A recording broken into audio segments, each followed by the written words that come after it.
Chapter 743. The latest chapter of this book is not finished yet. For more exciting content, please scan the QR code below to download the app. The novel will be updated at a faster rate. Millions of novels will be read for free. All the novels that can't be found on the internet are available here. Gu Jiao and the others finally walked out of the forest at dawn. Only then did they realize that they were in the opposite direction from where they came in. Mu Qingchen looked ahead and said, "The official road is after crossing the ridge in front of us. Keep going south and you'll see a courier station." If there was a courier station, there would be carriages and horses. The horse that Gu Jiao brought out from the state preceptor hall was so tired that Gu Jiao didn't ride it anymore. Mu Qingchen's bodyguard led the horse. Gu Chongqing carried little Jing Kong while Mu Qingchen carried the young princess. They continued on their way. However, when they were crossing the ridge, a small incident occurred. The young Canton princess suddenly had difficulty breathing. Not long after, her face turned pale and her lips turned black. "Let me take a look." Gu Jiao walked over and leaned over to listen to the young princess's heartbeat and breathing. Mu Qingchen's breath stopped when he saw her suddenly approaching. He looked at the young princess in his arms and then looked at Gu Jiao's face. He couldn't help but cough. "How is she?" "It seems that she has an asthma attack." Gu Jiao took off the first aid kit from her waist and took out a bottle of asthma aerosol. "Young princess." The young princess opened her eyes and looked at Gu Jiao sadly. Gu Jiao carried her over and found a place to sit down. She shook the aerosol and pulled out the cork. "Breathe out the air first and hold it in your mouth. Breathe in when I tell you to. Don't spit it out after you wash." The young princess nodded weakly. It was said that chronic illness made the doctor. The young princess who suffered from asthma had been taking medicine since she was a child. She was more cooperative in treatment than other children. "Breathe out," Gu Jiao said. After the young princess breathed out, Gu Jiao put the nozzle into her mouth and pressed the switch of the aerosol. "Breathe in. I'll hit you 10 times before you exhale." The young commandery princess held the spit in her mouth obediently. Although she felt uncomfortable holding it, she could only look at Gu Jiao. "Tin done," Gu Jiao said. The young princess heaved a long sigh. "Are you feeling better?" Gu Jiao asked her. The young commandery princess took a few deep breaths. Phew, not feeling any discomfort. The young princess opened her eyes wide in surprise. Did she recover so quickly? The imperial physicians regularly treated the young princess. In addition, Yin Shanjun and the monarch had taken good care of her these past few years, so her asthma rarely flared up. Gu Jiao suspected that the young princess had inhaled some allergens in the forest, which caused her to have an acute attack. What kind of medicine is this? It's so effective. In the past, it would take a long time for the young princess to recover from her relapse. The imperial physician said that she would not recover every time. Therefore, prevention was the most important thing, and they tried their best not to let her relapse. Gu Jiao asked, "This is a special medicine for asthma?" Mu Qingchen asked confusedly, "You still have this medicine with you? Shouldn't a martial artist carry gold sore ointment, hemostatic ointment and detoxification pills? Didn't you tell me that the young princess has asthma?" Since Mu Qingchen told her, she had prepared a bottle of asthma aerosol in the first aid kit. Mu Qingchen took a deep look at Gu Jiao and suddenly fell silent. "Go and get some water," Mu Qingchen said to the guard. Yes. There was a stream on the road they just walked on. It might be the stream they saw in the depths of the forest. It kept winding to the nearby area. Mu Qingchen wanted to carry the young princess over. The young princess clung to Gu Jiao's neck tightly and did not want to let go. "I want teacher to carry me. Your body is hard. Teacher's body is soft. Like." Gu Jiao covered her little mouth and said to Mu Qingchen, "Let me carry you." "Little girl, don't go too far by rubbing my chest." Young master. Young master." The guard came back in a hurry. Mu Qingchen saw that the guard did not get any water and knew that something had happened. "What's wrong?" Mu Qingchen asked. The guard said, "I went to get some water. On the way, I met people from our family and the Mu family. The Su family and the Mu family." Gu Chongqing did not have a good impression of the 10 great families. He was ready to kill one of them if 2 came. Mu Qingchen looked at the back of the forest and frowned. It seemed that he was struggling in his heart. Finally, he said to Gu Jiao, "You go first. Don't walk on the ridge. It's too wide and easy to be found. You can take a detour and go out from the other side of the forest. Or I can take them back first. You can come out later." It was not easy to make him say such words. In his heart, he did not believe that the Mu family and the Su family would take the young princess away. But he did not know why, but he felt that it was right to let them leave first. Maybe he already had a guess in his heart that he did not want to face. "Then we'll go." Gu Jiao turned around with the young princess in her arms. "Goodbye, Mu Qingchen." The young princess waved her hand obediently.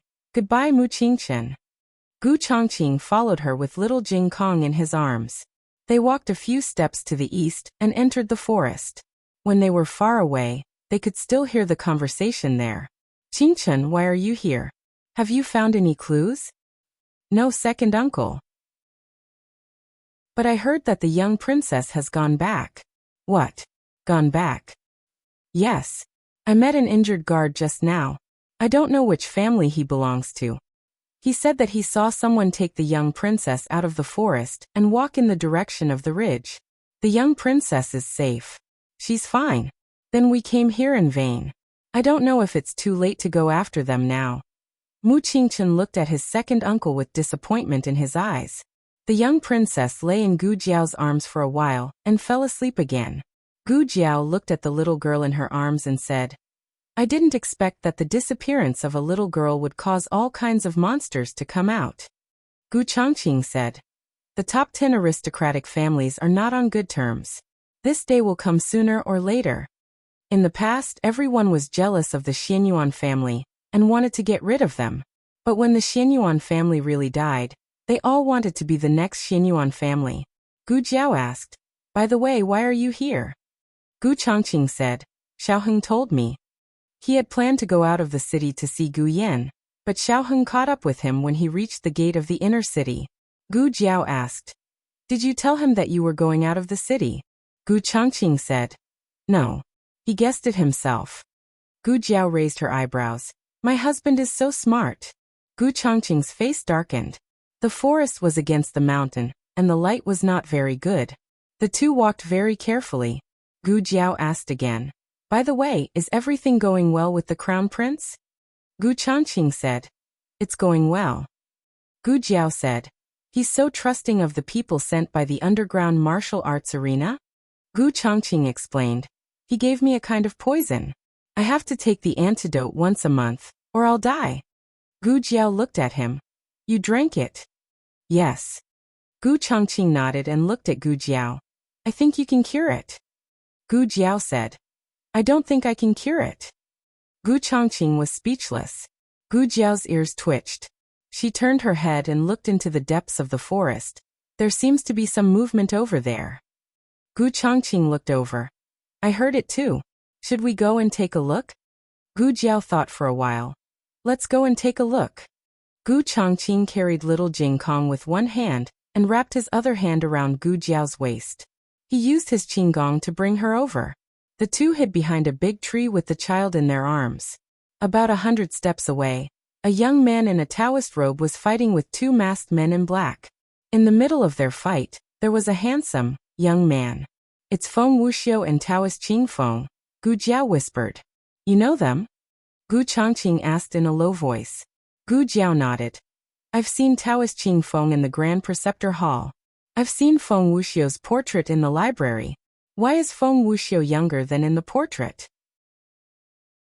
Feng Wuxiu was 23 years old, but he looked less than 20 years old in the portrait. Now that she saw the real person, he looked 3 years younger. Feng Wuxiu's age was not a lie. He was just naturally young.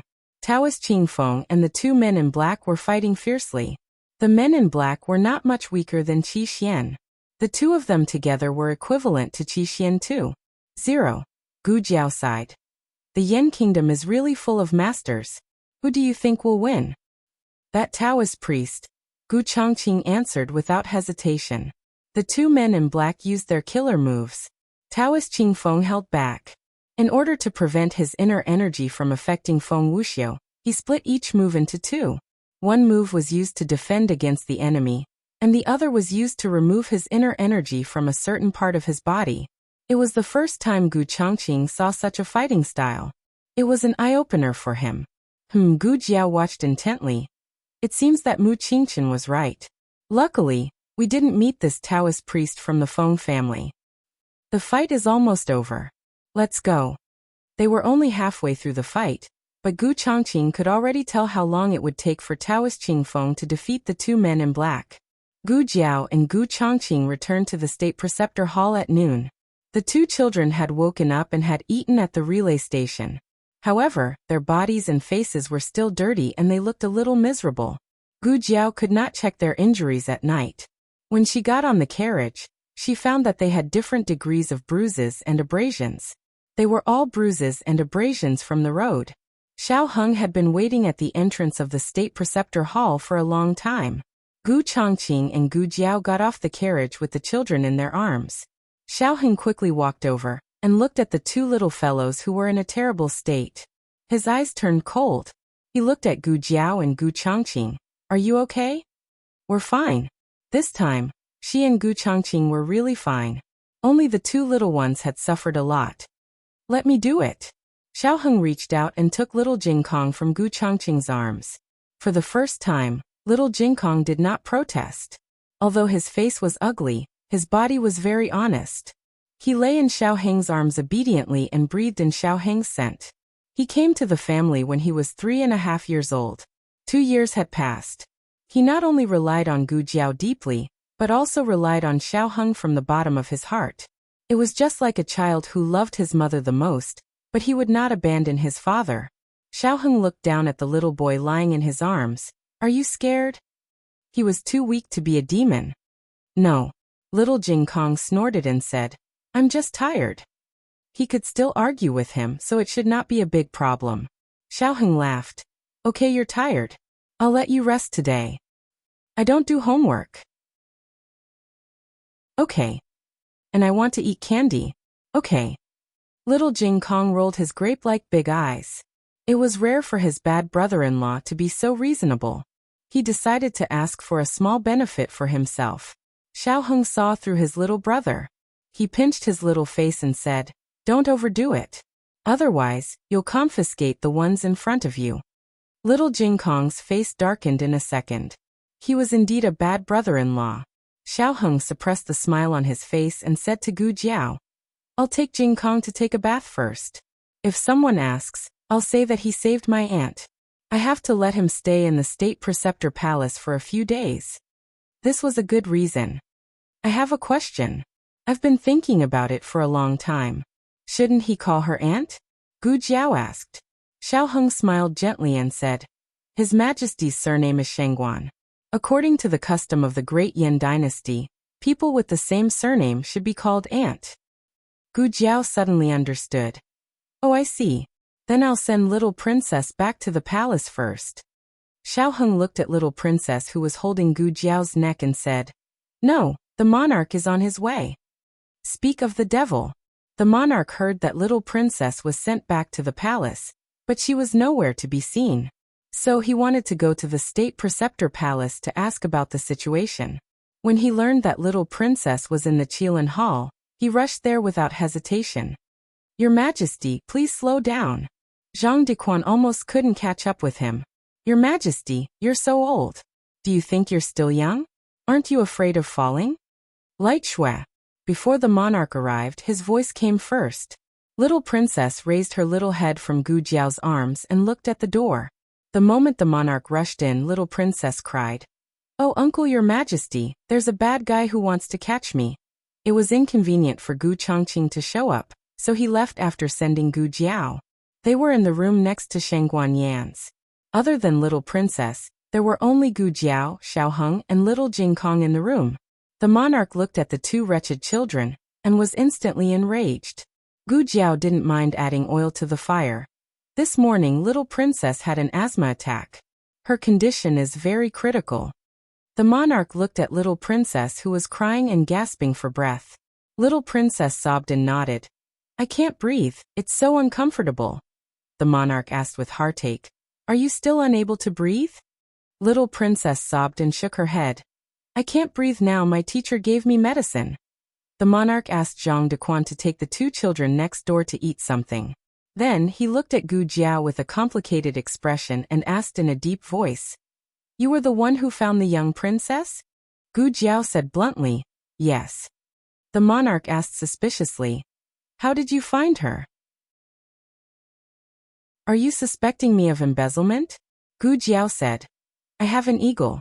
It found her. The monarch was skeptical. Your eagle can find people? It has been trained. Gu Jiao said. That's strange. Gu Jiao said in her heart. I've seen that eagle. Xiao Heng said. The two children have also seen it. That eagle knows them. The monarch trusted Sheng Guanqing very much. He didn't dwell on this, but asked Gu Jiao, Where's the person who took little princess?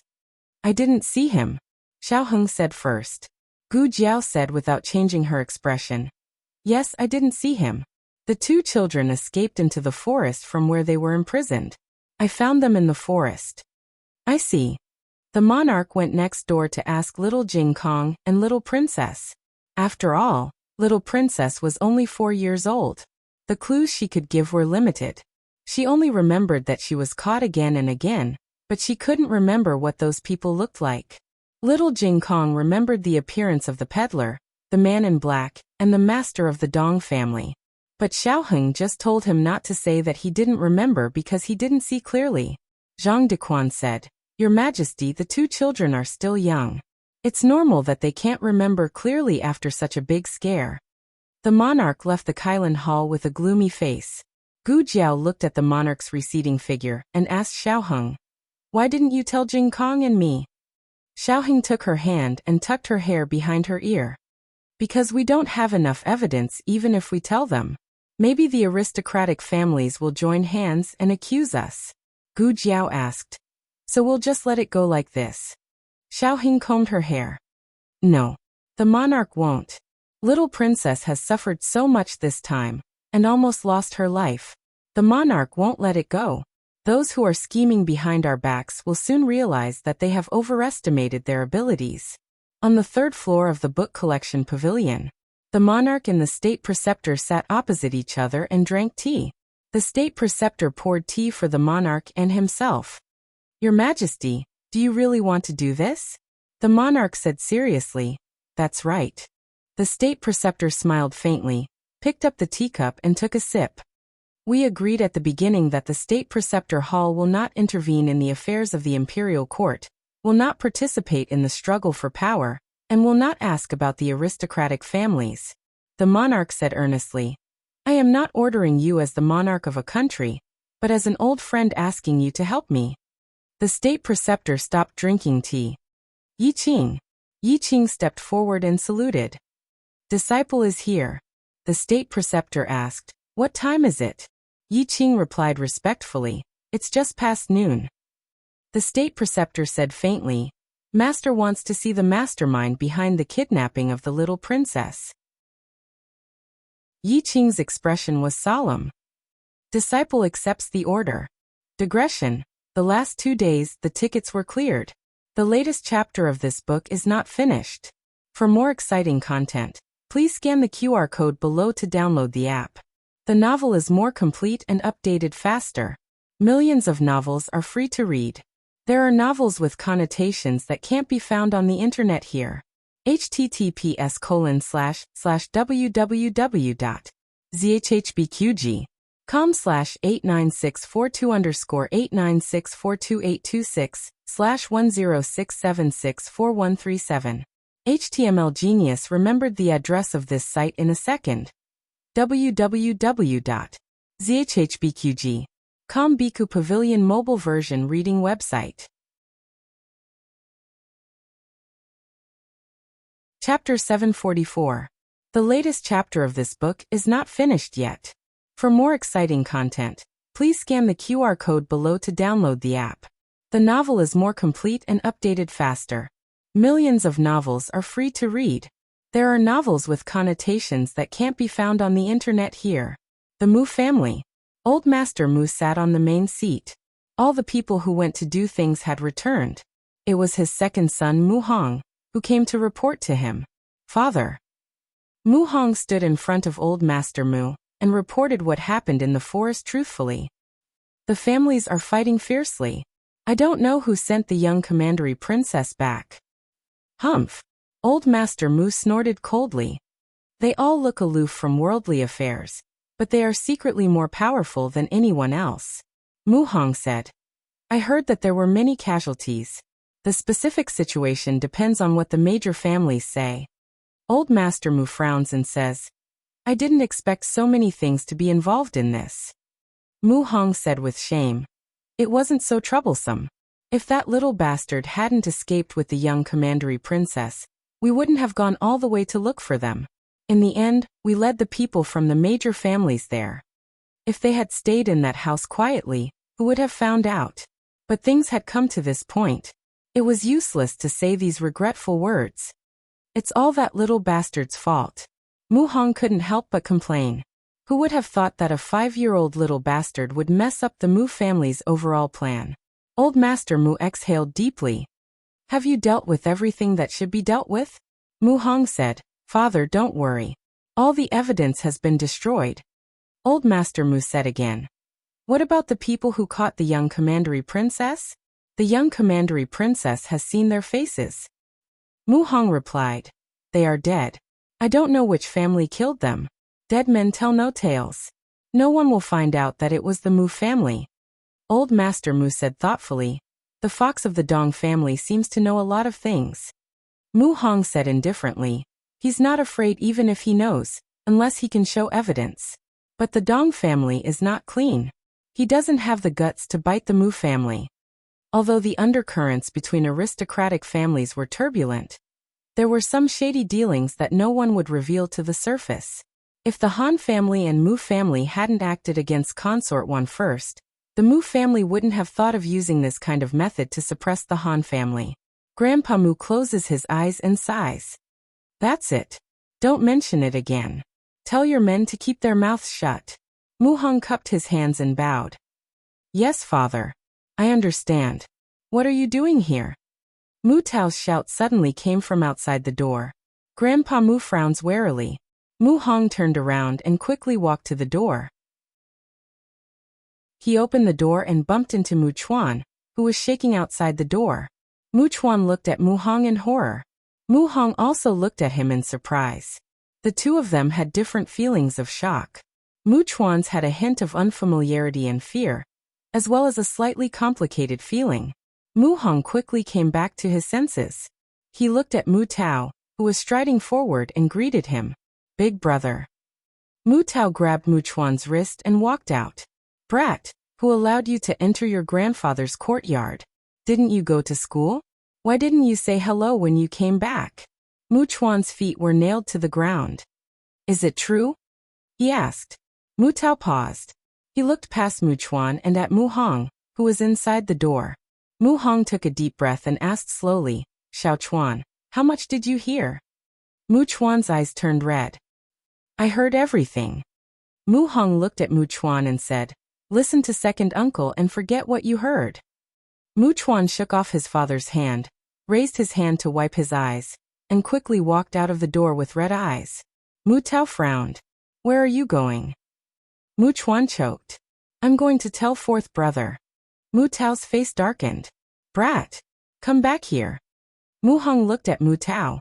Big brother. Mu Tao nodded knowingly. I know what to do. I will let Xiao Chuan stay at home for the next 2 days. Mu Tao grabbed Mu Chuan back and locked him in his own courtyard. He let the guards and the Mu family's men of sacrifice take turns to watch him. The Mu family, which was thought to be foolproof, was approached by people from the state preceptor's hall. The leader was Yi Qing, the chief disciple of the state preceptor. Yi Qing was wearing a dark blue robe of the state preceptor's hall. The white edge of the lapel and collar were embroidered with light blue bamboo leaves, which was the symbol of an inner disciple. Yi Qing held a long sword and stood outside the gate of the Mu family with a stern expression. Under the orders of the state preceptor, I invite family head Mu to the state preceptor's hall. Mu Tao and Mu Hong went out to greet him. Mu Tao was shocked and guilty at this scene, but he still said politely, My father is not well. I don't know what the state preceptor wants to say. Why don't I go with you? Yi Qing held his long sword horizontally. You are not qualified. Mu Tao frowned. Yi Qing. I'll say it again. Under the orders of the state preceptor, I invite family head Mu to the state preceptor's hall. The Mu family's guard said disdainfully. Are you inviting or arresting people? Don't you know some etiquette? My master is someone you can take away if you want to. Ah. He was stunned by Yi Qing's internal force. Yi Qing didn't even use his sword. At this time, Yi Qing was no longer the modest and gentle senior brother of the state preceptor's hall. He was an unsheathed sword with a sharp edge. Mu Tao suppressed his anger and asked, when did your state preceptor's hall start to intervene in our family's affairs? Yi Qing. No comment. Mu Tao took a deep look at Yi Qing and said to Mu Hong, go and inform father. No need. Old Master Mu walked calmly from the Mu family's residence. Mu Tao and Mu Hong turned around and saluted Old Master Mu. Father. Old Master Mu stood on the high steps and looked down at Yi Qing. Since the state preceptor has invited you, this old man will go with you. A straight body is not afraid of a crooked shadow. This old man doesn't believe that your state preceptor's hall can wrong this old man's innocence for no reason. Yi Qing said lightly, I didn't say anything bad or good. Why do you say that? Family head Mu shouldn't be guilty. Old Master Mu snorted coldly. Don't argue with this old man. When this old man worked for the imperial court, you were still reincarnated in some place. Yi Qing sneered.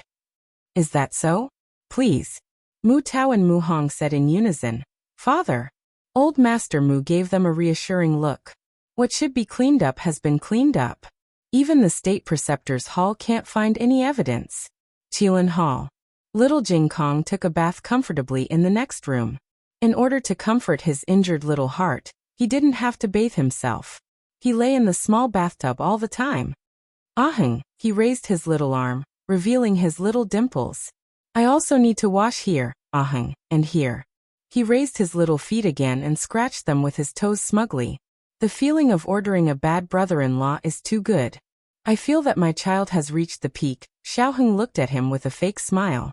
Fine, you can show off. When Jiao Jiao is gone, see how I deal with you. Digression. There is one more chapter. The latest chapter of this book is not finished.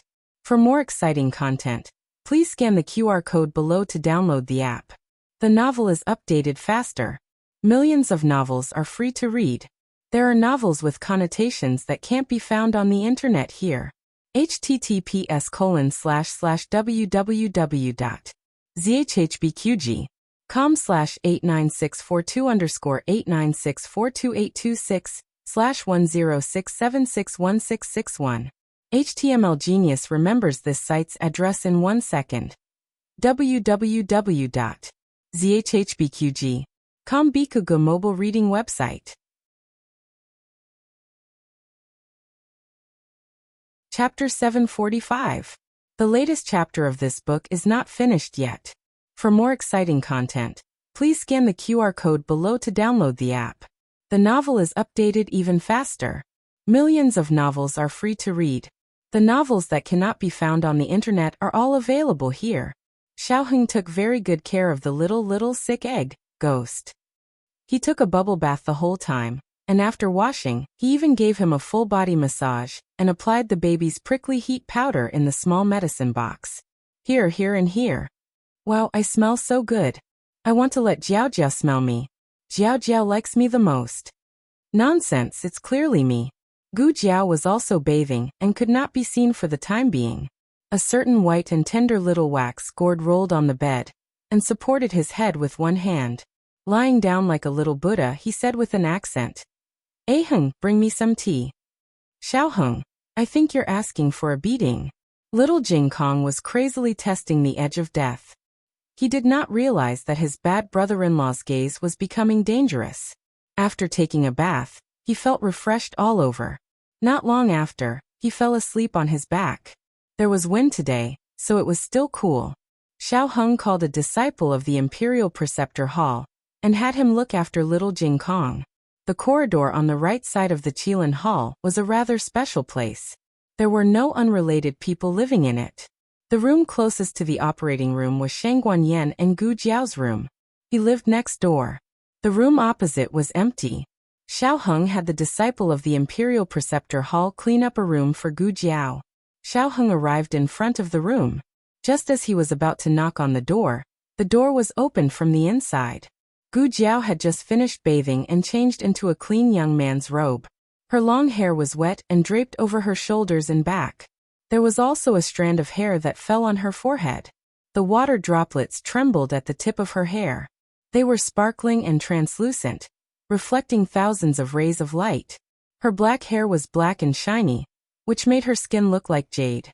Her long eyelashes also had water droplets hanging on them.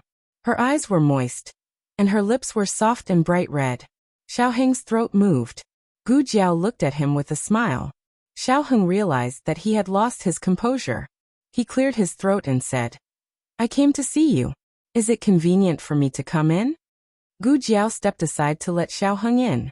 Xiao Heng closed the door and went to the table. He poured himself a large cup of herbal tea and gulped it down. Only then did he feel the fire in his heart subside a little. Then he looked at Gu Jiao. "It's not like you're drying your hair."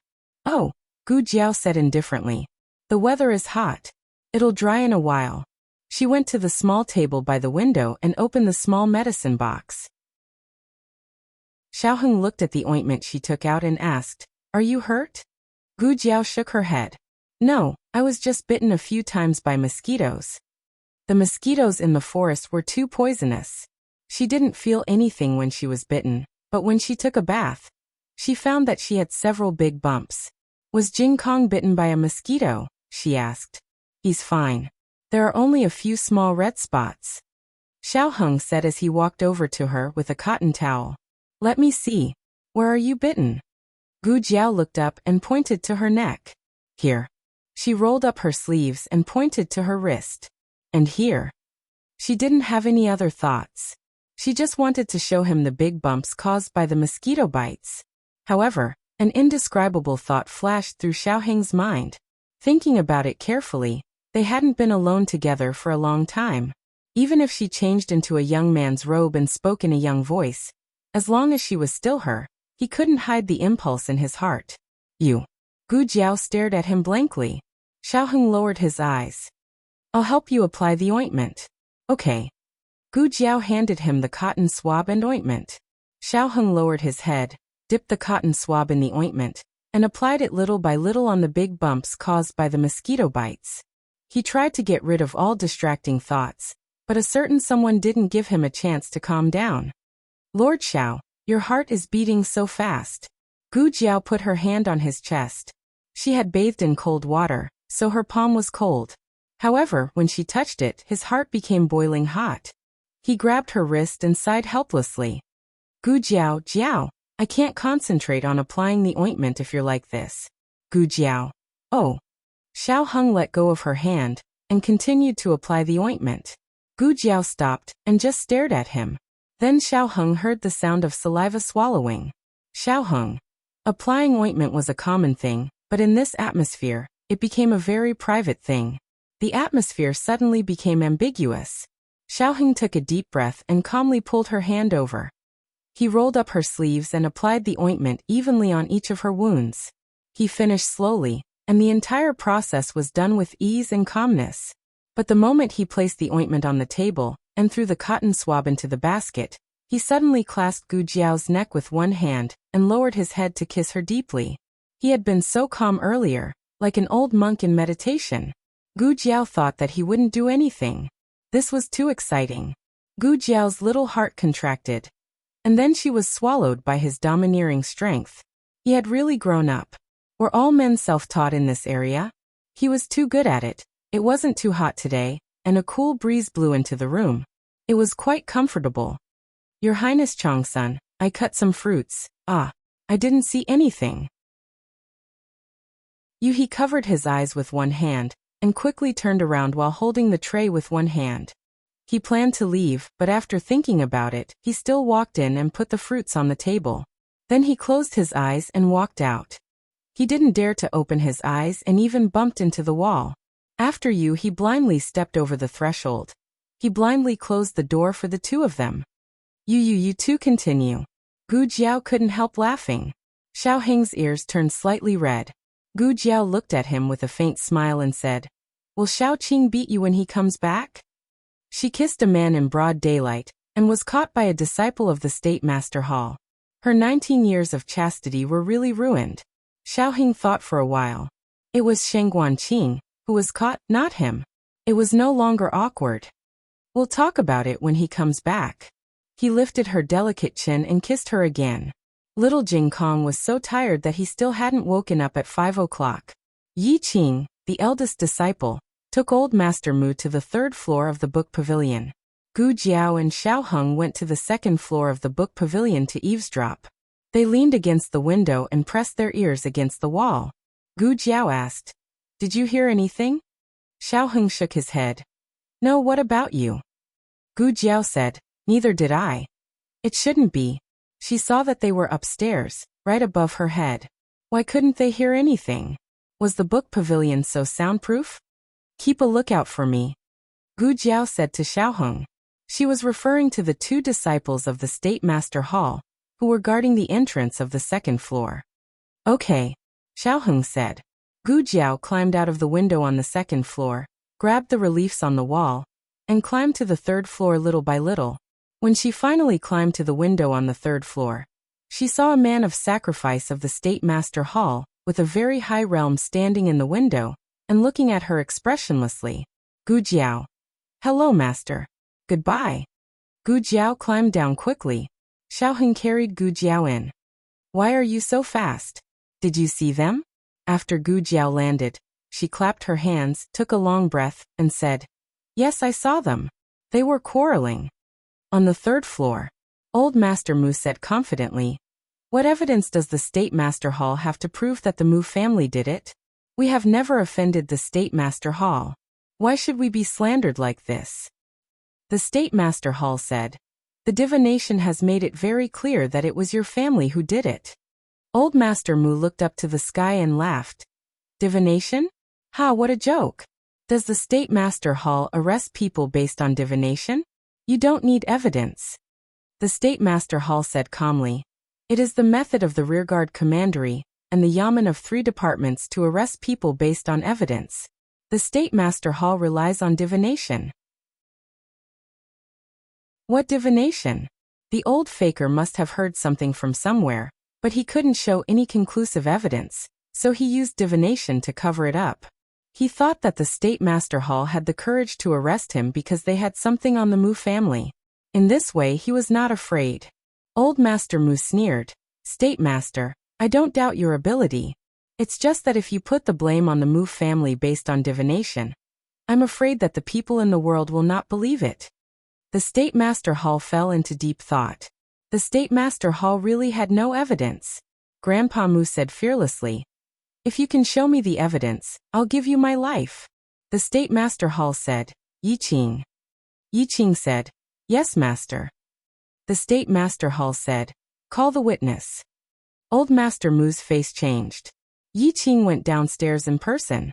Gu Jiao and Xiao Heng looked at the direction of the stairs from behind the bookshelf. Not long after, the two of them saw Yi Qing bring a middle-aged man with a fat figure upstairs. Gu Jiao was slightly surprised. "It's him."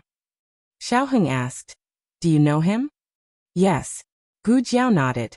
The State Master Hall looked at Old Master Mu. "Master Mu, do you know him?" Old Master Mu frowned. "No.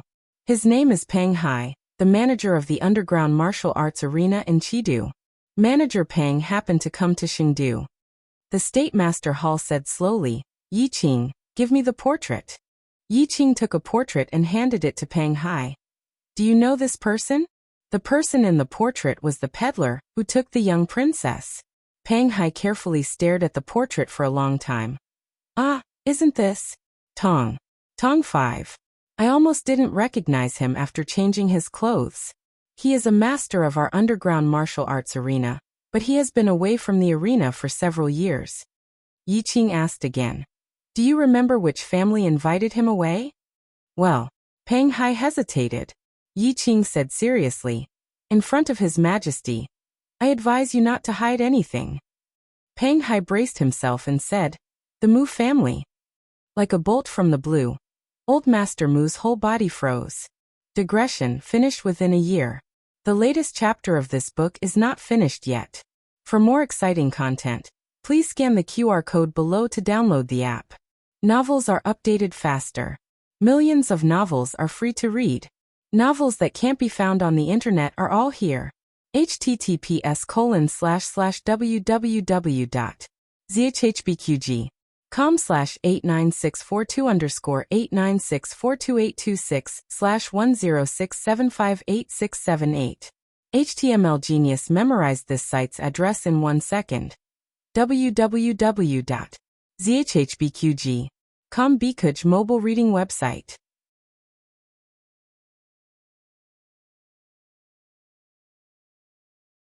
Then he took a cotton swab from the small medicine box and checked his baby teeth one by one. One of your front teeth is loose. Gu Jiao said, Pay attention to brushing your teeth during this period. Don't eat candy, and don't use your tongue against it. Little Jing Kong felt as if he had been struck by lightning. He could brush his teeth properly and not use his tongue against it, but it was too pitiful to not be able to eat candy. Xiaoheng walked over and patted his little shoulder pretentiously. You must have loosened your teeth from biting that man's tooth. This is a heroic act. You should be proud. Why do you look so sad? That's because of you. Bad brother-in-law did it on purpose. He had no candy to eat.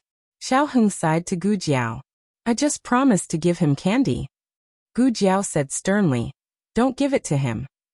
Xiaoheng looked at little Jing Kong and raised his eyebrows. Oh, little Jing Kong roared in his heart. Ah, bad brother-in-law is too hateful. The kitchen made porridge and egg noodles with vegetables. Firstly, it was to take care of Shangguan Yan's injury. Secondly, little Jing Kong couldn't eat meat. They ate in Shangguan Yan's room. Although it wasn't the first time little Jing Kong came to Qilin Hall, he was always late. If Shangguan Yan wasn't asleep, then he was asleep. Now they were officially meeting. Xiaoheng already had a princess mother, and now he had a crown princess mother. Xiaoheng thought little Jing Kong would ask, but little Jing Kong accepted it very smoothly. Little Jing Kong walked out of Baishui Alley with his hands behind his back. He said with the same accent as Uncle Zhao, I know. You have a new identity. You're quite familiar with it. Xiaoheng. You can think of it that way. Gu Jiao also told Shangguan Yan about little Jing Kong's origin. He was a little monk adopted from a temple in the countryside of Zhao country. He didn't have parents, only a white-haired master who couldn't move. Gu Jiao put on protective gear for Shangguan Yan and helped her to sit down at the table. On the other side, Xiaoheng held little Jing Kong's hand and entered the room. It wasn't the bald little monk. It was a big cute baby with a small ponytail.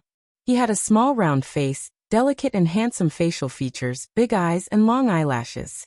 Little Jing Kong came to Shangguan Yan like a gentleman and said politely, Hello, Your Highness, my name is Little Jing Kong. Shangguan Yan didn't speak, she just stared at little Jing Kong. She stretched out her hand and gently touched little Jing Kong's face. Gu Jiao, what's the situation? Xiaoheng, I don't know. After the two finished their eye contact, they continued to observe Shangguan Yan's reaction. Little Jing Kong was also dumbfounded. Why did this beautiful auntie touch him the moment she came up? Shangguan Yan opened her mouth and asked softly, What's your name? Jing Kong. Little Jing Kong repeated his name. Shangguan Yan asked again, How old are you? Little Jing Kong stuck out his small chest and said, 8 years old. Xiaoheng's mouth twitched. You're 3 years younger? Don't you know you only look 4 years old? No one would believe this kind of nonsense, okay? Jing Kong. Gu Jiao looked at little Jing Kong. Little Jing Kong spread out his hands and said, Well, I'm 5.5 years old. Xiaoheng, 6 months is also counted? You. Shangguan Yan wanted to say something but stopped. She smiled and said, You're so cute. Little Jing Kong said with a smile, You're also very beautiful. After the two complimented each other for a while, the family began to eat. Little Jing Kong was too small, so there was no special stool for him in the state preceptor hall. Xiaoheng specially brought a high chair for him. Little Jing Kong sat opposite Shang Guanyin, while Gu Jiao and Xiao Heng sat opposite each other. During the meal, Shang Guanyin glanced at little Jing Kong from time to time. She seemed to like little Jing Kong very much.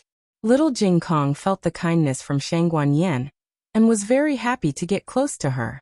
He also generously shared his vegetarian meatballs with Shang Guanyin. After dinner, he took Gu Jiao to the yard to catch fireflies. Xiao Heng and Shang Guanyin stayed in the room and watched the two playing from the window. Xiao Heng expressed his doubts. You seem to be very interested in Jing Kong. Shang Guanyin, who was sitting on the official's chair, looked at little Jing Kong and laughed. She said, No, it's just that when I saw him, I thought of someone. Xiao Heng paused and asked who. Shang Guanyin said, Your uncle. Xiao Heng said, I have many uncles. Xian Yuanli had 6 sons in total. Shang Guanyin said, Your youngest uncle. When your grandaunt was pregnant with him, she was old and her body was seriously damaged. Your youngest uncle was much smaller than ordinary children when he was born. He could only walk when he was 2 years old, and could only speak when he was 3 years old. He was weak since childhood, and was the only one in the Xianyuan family who didn't practice martial arts. He was also the least known to the world. The men of the Xianyuan family were all outstanding in martial arts, and had a lot of achievements. Only little Six always stood behind the door weakly and couldn't do anything. He even fell ill when he went out to bask in the sun. Little Six often laughed that he didn't look like a child of the Xianyuan family. In the entire Xianyuan family, he was the most useless one. He couldn't do anything for the Xianyuan family. He was really ashamed of the Xianyuan family's bloodline. Xiao Heng said, Jing Kong is as strong as a calf. He could eat, sleep, and do evil. He rarely got sick, and even if he got sick, he would recover faster than ordinary people. I caught it. I caught it. Little Jing Kong caught a firefly and ran around the yard excitedly. However, he didn't look at his feet. Extreme joy turned to sorrow and he fell down with a bang. The sound of him falling to the ground made Shang Guanyin feel pain for him, who knew that in the next second, little Jing Kong got up and continued to run forward. Oh! It flew away again. No. I must catch it. Shang Guanyin sighed. It really doesn't look like it. If little Six fell like just now, he would die on the spot. Little Jing Kong was sweating profusely. Xiao Heng said to Shang Guanyin, I'm going to change to a Jiao Jiao. This child was too energetic. If he really played, he could make the whole family collapse. Besides, Gu Jiao didn't rest well last night. Xiao Heng wanted to let Gu Jiao go to bed early. Jing Kong. As soon as Xiao Heng came to the yard, the young princess ran over with her little dress. Little Jing Kong's eyes lit up. Light shua. The two little kids met in the yard. Little Jing Kong tilted his head and said, Why are you here? The young princess sighed. They were quarreling and woke me up, so I came to find you. Zhang Dequan came over with a smile and saluted Xiao Heng, His Highness Zhang-sun.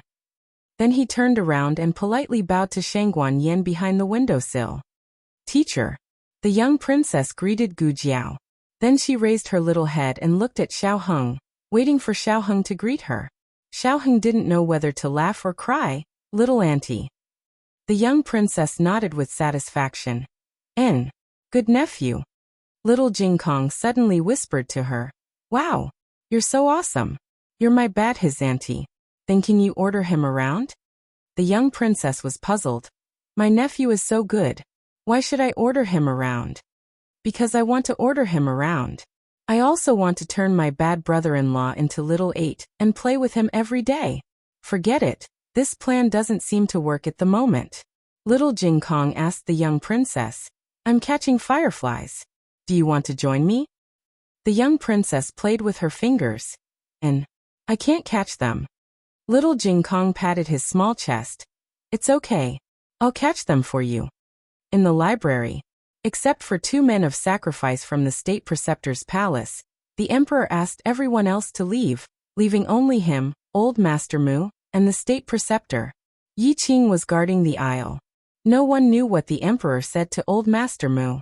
They only knew that old Master Mu was taken away by the people of the rearguard commandery. You can leave too. the state preceptor said to the men of sacrifice. The two of them nodded and left the study. The state preceptor looked at the emperor, who was at his wit's end, and asked, "Your Majesty, are you worried that the rearguard commandery can't find evidence that the Mu family ordered Tong Wu?" Although Pang Hai's testimony could prove that Tong Wu was an aide of the Mu family, it couldn't prove that it was the Mu family who ordered it.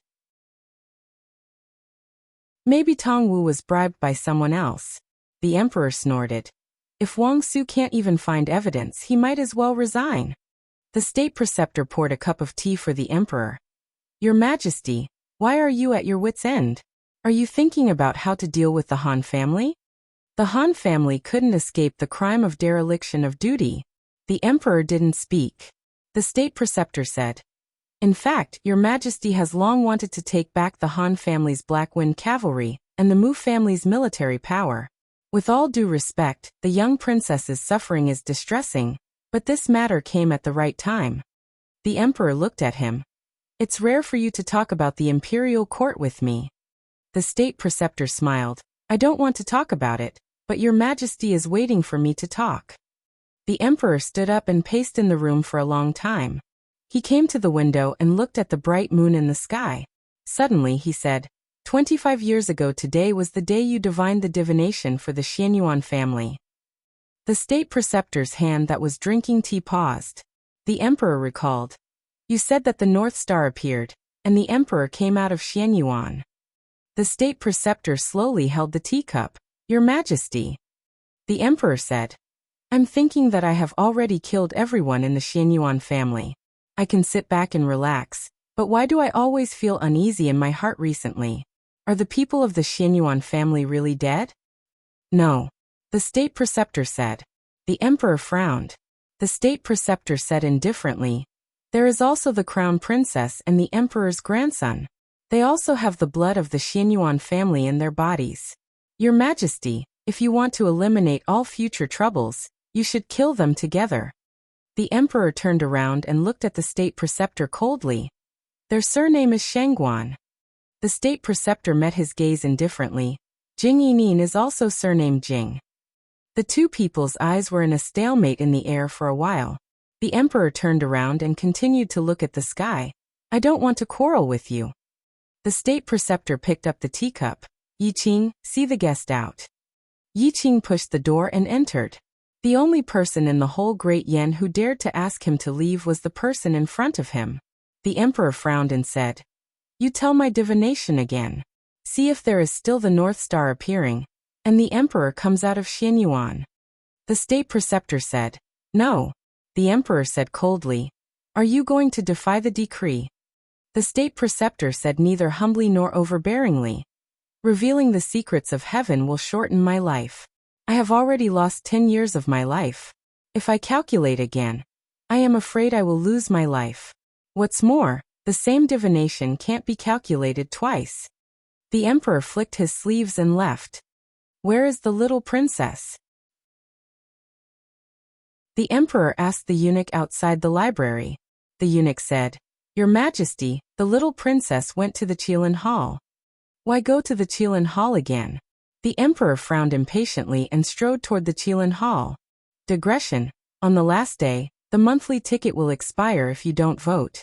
The latest chapter of this book is not finished. For more wonderful content, please scan the QR code below to download the app. The novel is more complete and updated faster. Millions of novels are free to read. The novels that can't be found on the internet are all here.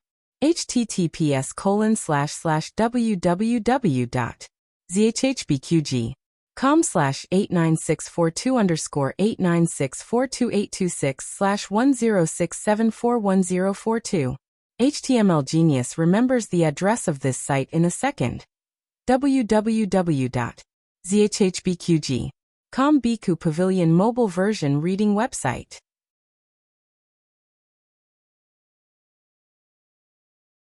Chapter 747. Please scan the QR code below to download the app for more interesting content. The novel will be updated at a faster rate. Millions of novels will be read for free. All the novels that can't be found on the internet can be found here. Little Jing Kong was playing happily with the little princess when he heard the laughter of the two little kids from afar. The little princess wasn't so childish in the palace. She always put on the airs of an elder and acted like an elder. The two little kids were chasing the fireflies in the courtyard and didn't notice that someone was coming towards them. Zhang Dequan was the first to notice the monarch. He quickly bowed to him. The monarch raised his hand and signaled him to step aside. Zhang Dequan stepped to the side. The two little kids were chasing the fireflies.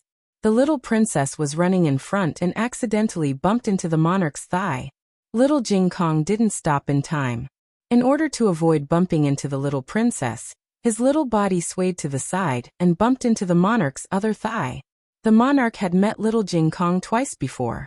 The first time was when little Jing Kong and little princess stood outside the Qilin Hall and sang something like "You love me, I love you," and so on and so forth. Until now, those sweet words were still echoing in the monarch's mind. As for the appearance, the monarch didn't take a closer look. The second time was at noon. The two little kids were sitting in the Qilin Hall. Their faces were dirty and he couldn't see their faces clearly. Now that little Jing Kong was in front of him, he finally had the chance to look at his young and tender face. There was no doubt that he was good-looking. Little Jing Kong's excellent appearance didn't diminish because of his tan. Whether it was his fair and tender appearance in the Xiaogua kingdom, or his current tanned appearance, he was extremely cute. But there was a trace of heroic spirit in his delicate eyes. More importantly, there was no trace of fear in his eyes when facing the monarch of the Yin dynasty. When this child grows up in the future, he would definitely be extraordinary. "Uncle." The little princess hugged the monarch's thigh. Little Jing Kong responded with an "oh," and took a step back. He politely greeted the monarch. "Uncle Light Shui, how are you?" The monarch's gaze fell on little Jing Kong's face. As he looked, he couldn't help but frown. It was a very strange feeling, and even he couldn't tell what it was. "Your Majesty." Xiao Heng walked over from the other side of the old locust tree. "Ching." His Majesty shifted his gaze away from little Jing Kong's face and looked at Xiao Heng. "Did they disturb your rest?" Xiao Heng was now setting up a weak and sickly persona. He would pass away in half a year. He adjusted his breathing and said weakly, "No, it's too hot. I can't sleep." The monarch looked at him and said, "If you feel uncomfortable, ask the imperial advisor to get you some medicine." Xiao Heng smiled bitterly. "Don't waste the herbs. For a dying person, taking medicine was just a psychological comfort." Xiao black-bellied. Heng had a good grasp of his character setting. The king's gaze was still unconsciously attracted to little Jing Kong. He frowned. "This child," Xiao Heng said. "Dr. Xiao said that he had just come back from the forest. It's best to observe him in the imperial advisor's palace for a day or two. After making sure that his body and mind are fine, we'll send him back.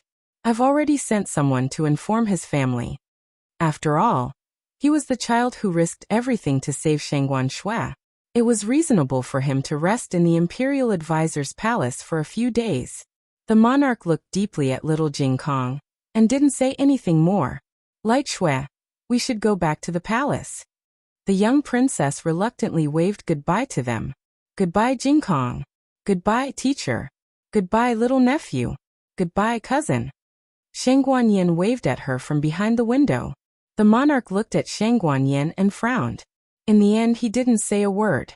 After getting on the carriage, the young princess happily played with the light-colored glass bottle in her hand. The glass was translucent. There were fireflies caught by little Jing Kong inside. They were flashing like stars in the sky. But the monarch thought of that child. A 5-year-old child actually dared to bite a human trafficker in the middle of the street, and calmly brought little Snow out of the place where they were locked up. He even found a hiding place and hid for an entire afternoon. He was hungry and gave all his food to Light Shui. Brave, witty, calm, kind, all the good qualities in the world seemed to be applied to that child. "Uncle, can I come to Jing Kong again tomorrow?" The young princess interrupted the monarch's thoughts. "You're not afraid?" the monarch asked her. "Afraid of what?" the young princess asked him. The monarch said with a smile, "Didn't you say this afternoon that you won't go out in the future? You're afraid that you'll meet bad people when you go out." Oh, this I just told Jing Kong. The young princess said. But Jing Kong said that we can't. Grandpa Greystone. The monarch was confused. What Grandpa Greystone? The young princess tried to explain. It's you choked on your food. You can't stop eating because you're afraid of choking in the future. So, I can't stop going out because I'm afraid of meeting bad people. The world is so big, I want to see it. I think you just want to go to the State Preceptor Palace. Also, it's called stopping eating because of choking. The monarch asked. Did he really say that? The young princess nodded and said, yes. The monarch sneered. You know a lot. He coaxed her in the afternoon until his throat was dry, but the little girl didn't listen to a word he said. Why? Her little friend said something, and she immediately took it as the truth? Zhang Dequan smiled and said, he must have a good family education. It's a good thing that the young princess can make such a friend. The monarch said, Humph. Little Jing Kong slept too much during the day and didn't feel sleepy at night. He sat on the chair and swung his legs in boredom. Jiao, I want to eat 1,000-layer pastry, the kind without sugar. 1,000-layer pastry was sweet and salty, but usually, a little lard would be added to enhance the taste. Only an old shop in Daxing Alley had 1,000-layer pastry made with lard. Gu Jiao said, okay, I'll buy it for you. Xiaoheng said, I'll buy it. Little Jing Kong jumped on the ground. I want to go too. Xiaoheng said, no you don't. Little Jing Kong insisted on going with them. Considering that he had just been frightened, it was normal for him to be clingy. Gu Jiao took him with them. Daxing Alley was not far from the State Preceptor Palace. It was windy tonight and the temperature was cool, so the family decided to walk. Gu Jiao held little Jing Kong in the middle. Little Jing Kong jumped up and down excitedly. The inner city of Xingdu was very busy when there was no curfew. It was late now, but the streets were still crowded with pedestrians. Wow. It's so beautiful. Their lanterns are made of gold. Can I go and have a look? No. That's a brothel. Wow. It's so lively. So many people. Can I go in and have a look? That's a gambling den. Then what about this? That's a funeral clothes shop. There are so many children there. I want to go too. That's a place where the poor send their children to the palace to be eunuchs. What's wrong with you, kid? Xiaoheng decisively carried the little guy on his shoulder. Little Jing Kong struggled. Put me down. Put me down. Xiaoheng said. No. Little Jing Kong's face turned red. I want to pee. I can't hold it in anymore. Xiaoheng was speechless. Children's pee really came at a whim. Xiaoheng's body shook. Don't pee on me. Then he said to Gu Jiao. I'll take him to the toilet. Then I'll line up. The shop is in the alley ahead. Gu Jiao pointed to the direction for Xiaoheng. Xiaoheng said, okay, I'll find you later. Gu Jiao went to line up in the alley ahead. The business of this dessert shop was very good, and the line was very long. Gu Jiao stood at the end, and the line almost extended to the alley across the street. While she was waiting, she suddenly felt a strong aura flashing over her head. It was so fast that the people around her didn't notice it at all. Gu Jiao didn't take it seriously at first, but the next second, another strong aura flashed over her head. These two people's auras were comparable to Qi Xian's, and seemed to be even stronger. The two people fought in another alley nearby. Gu Jiao could clearly feel the collision of their internal forces. She decided to take a look. It was an alley that sold coffin shops and shrouds. The shops had long been closed, and only the signboards of the shroud shop and the coffin shop fluttered silently in the night wind. Under the moonlight, there was a gloomy and eerie atmosphere. Gu Jiao stood outside the alley and blocked the view with her body. She only stuck her head out to take a peek. It was a Buddhist disciple and a Taoist disciple who were fighting. The Buddhist disciple tapped his toes and somersaulted in the air, landing on the roof at the side, facing Gu Jiao's direction. Gu Jiao took a closer look. Ha! A handsome monk? At this moment, the Taoist disciple jumped and hit him with his palm. He turned around and calmly retreated half a foot in Gu Jiao's direction. This time, the Taoist disciple's face was also revealed. Gu Jiao was even more surprised. Taoist Qing Feng? Why were these two people fighting? Was Taoist Qingfeng the Taoist disciple who chased after the handsome monk last time? A handsome monk and a Taoist priest. This was what it meant to be a fight between immortals. It's so eye-catching. Gu Jiao's eyes were wide open. Taoist priest, be reasonable. If I hadn't brought you out of the forest, you might have been trapped there for a year or so. Why don't we write off the grudge between us? In your dreams. Taoist Qingfeng hit the monk's chest with his palm in the air. His robe fluttered in the night wind. His eyes were like jade, but his eyes were full of murderous intent. The monk's figure flashed and dodged his attack. There weren't many people in the world who could avoid Taoist Qingfeng's palm. Under the moonlight, the monk was as beautiful as a demon god. He smiled and caught a falling leaf with his fingertips. He sighed and said, "Alas, I just peeked at you taking a bath once. Why did you hold a grudge for so many years?" Taoist Qingfeng's handsome face flashed with anger, and he unleashed a killing move. Die. The monk sneered and waved his arm. The leaf on his fingertips turned into a knife and shot toward Taoist Qingfeng's eyebrows. This was also a killing move. Are you done peeing? Xiao Heng looked at little Jing Kong, who came out of the toilet. Go wash your hands. Little Jing Kong came to the well to wash his hands with a sulky face. Xiao Heng looked at him with amusement. Who are you trying to show your sulky face to? Little Jing Kong snorted. The bad brother-in-law who won't let me eat candy. Xiao Heng raised his eyebrows. Jiao Jiao won't let you eat candy. Little Jing Kong put his hands on his hips and stomped his feet.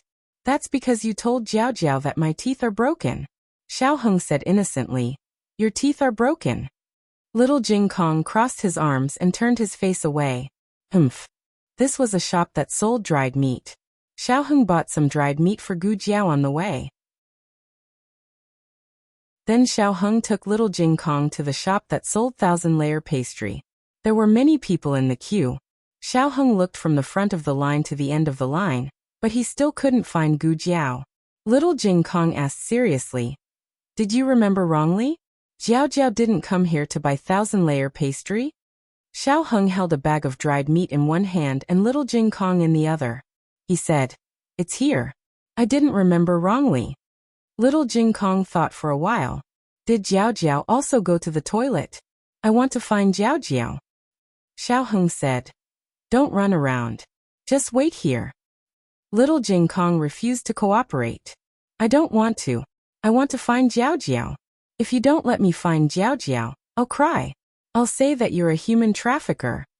He was not afraid of children arguing with him, but he was afraid of children having IQ. This was the little guy's last stubbornness. Who asked him to lose his candy? Xiao Heng was angry and amused. "Okay, I'll take you to find Jiao Jiao." They went around and came back. Xiao Heng held little Jing Kong's hand and walked in a random direction.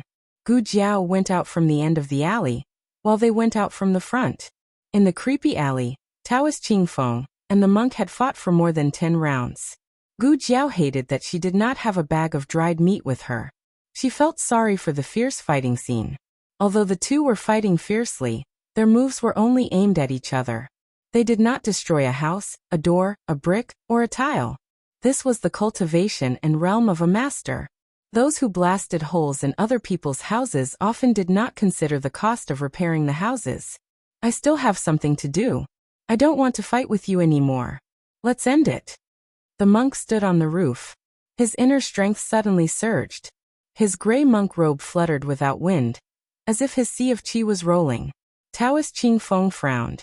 What a strong murderous aura. The monk flew up with a strong murderous aura. Like a Buddha who had fallen into the devil's path, he suddenly attacked Taoist Qingfeng's vital point. Master. A crisp voice tore through the murderous aura in the alley. The monk's body suddenly stiffened. Digression, in a few hours it would be reset to 0. Let me remind you one last time. Thank you for your tireless support. I'll add more chapters tomorrow. The latest chapter of this book is not finished yet. For more exciting content, please scan the QR code below to download the app. The novel will be updated more quickly. Millions of novels can be read for free. Novels with inner content that can't be found on the internet can be found here.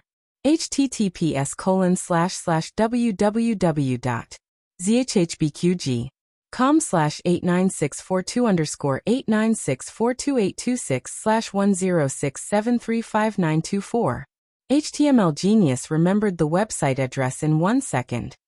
www.zhhbqg.com Bikugo mobile reading website.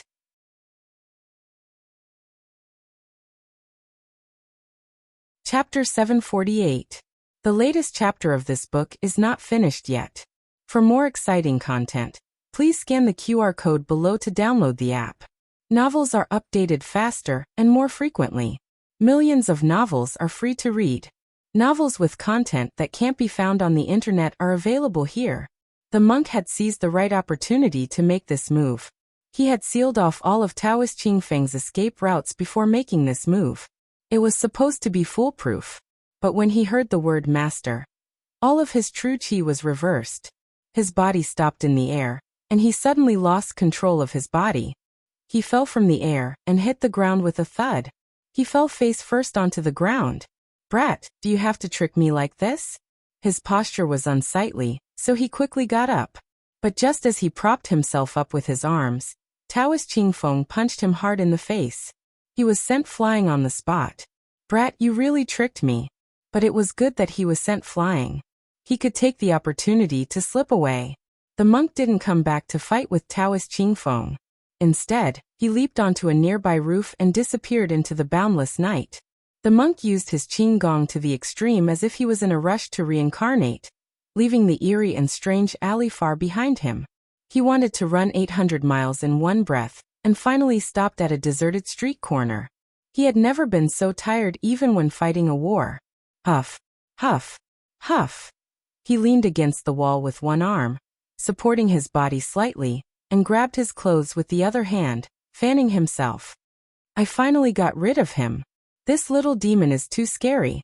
He leaned against the wall, closed his eyes and breathed heavily. Suddenly, a long shadow pulled by the moonlight quietly approached, eerily projecting at his feet. The owner of the shadow raised the devil's hand. A sense of vigilance rose from the bottom of his heart, and he quickly turned around. "Ha! No one. Master!" The little demon jumped out from behind him. His body stiffened again. The little demon walked in front of him, raised his little head and said cutely, "Master, it's really you." The monk wanted to cry but had no tears. "Why can't I get rid of you after running so far? How did you catch up? There was a shortcut in this world." The monk looked at the innocent little Jing Kong, and then looked at Gu Jiao, who was rubbing her chin and looking at him in deep thought. Suddenly, he felt as if he had been struck by lightning. Little Jing Kong said excitedly, "Master, master, master! Why did you come to Chengdu? Are you here for me? Have you read the letter I wrote to you? Why don't you reply to my letters? Has the abbot returned to the temple? How are Jingfan, Jingshan, and Jingxin? Senior brothers, did you miss me?" Little Jing Kong blasted, turning into a little loudspeaker spirit in a second. To tell a joke, all the monks in the temple would not be able to recite scriptures better than him. The monk had a look of despair on his face. "If you want me to answer, at least let me interrupt first. Master, master, let me introduce you to Jiao Jiao." Little Jing Kong could not wait to introduce his master to Jiao Jiao. Gu Jiao walked over and stood beside the two of them. She tilted her head and looked at the beautiful monk. She narrowed her eyes and said, "So you're the old man with the white beard." The monk was confused. "What old man with the white beard?" Gu Jiao looked at the little guy beside her.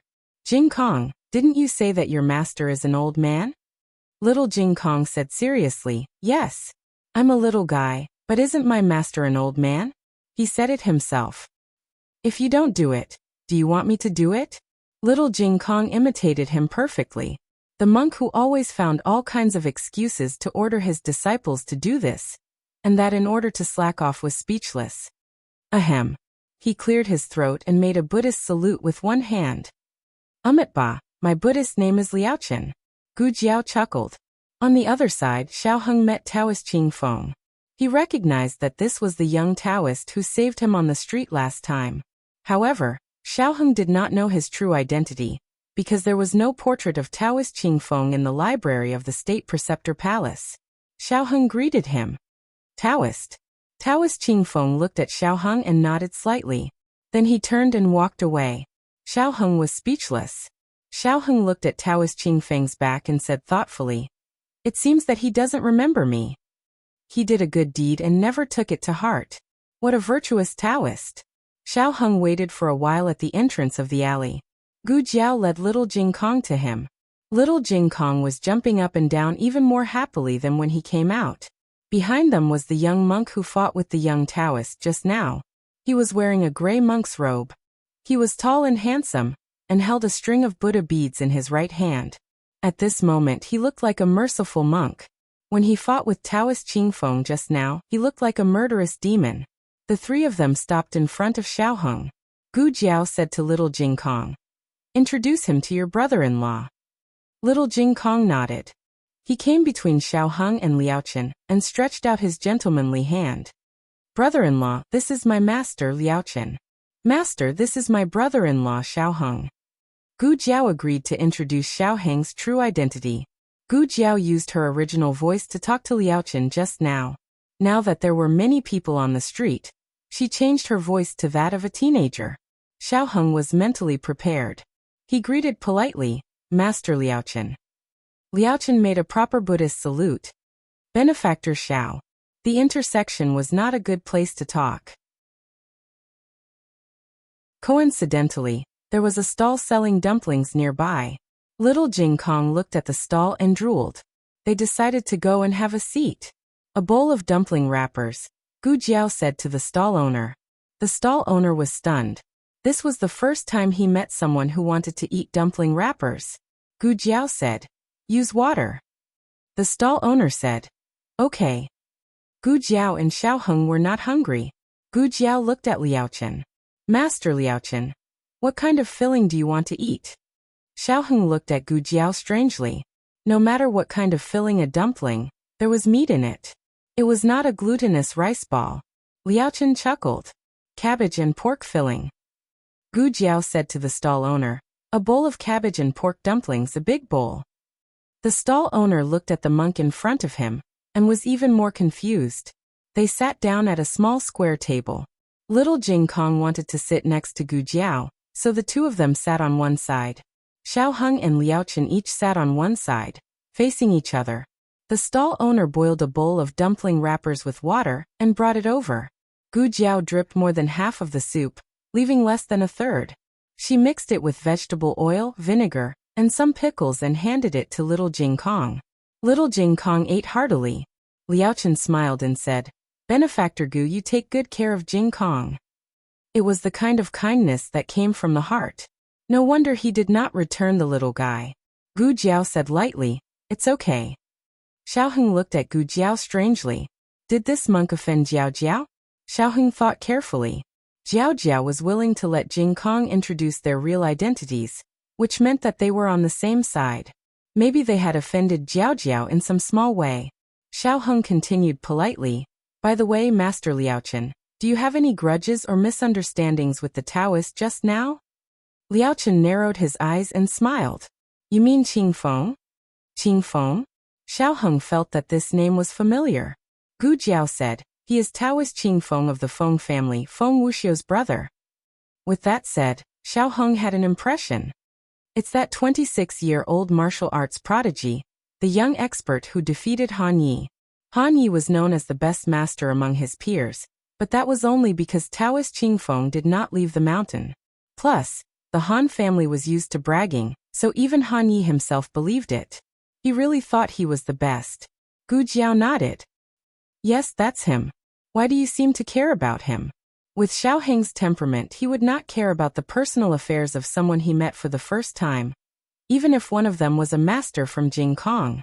Xiao Heng said, "We met once.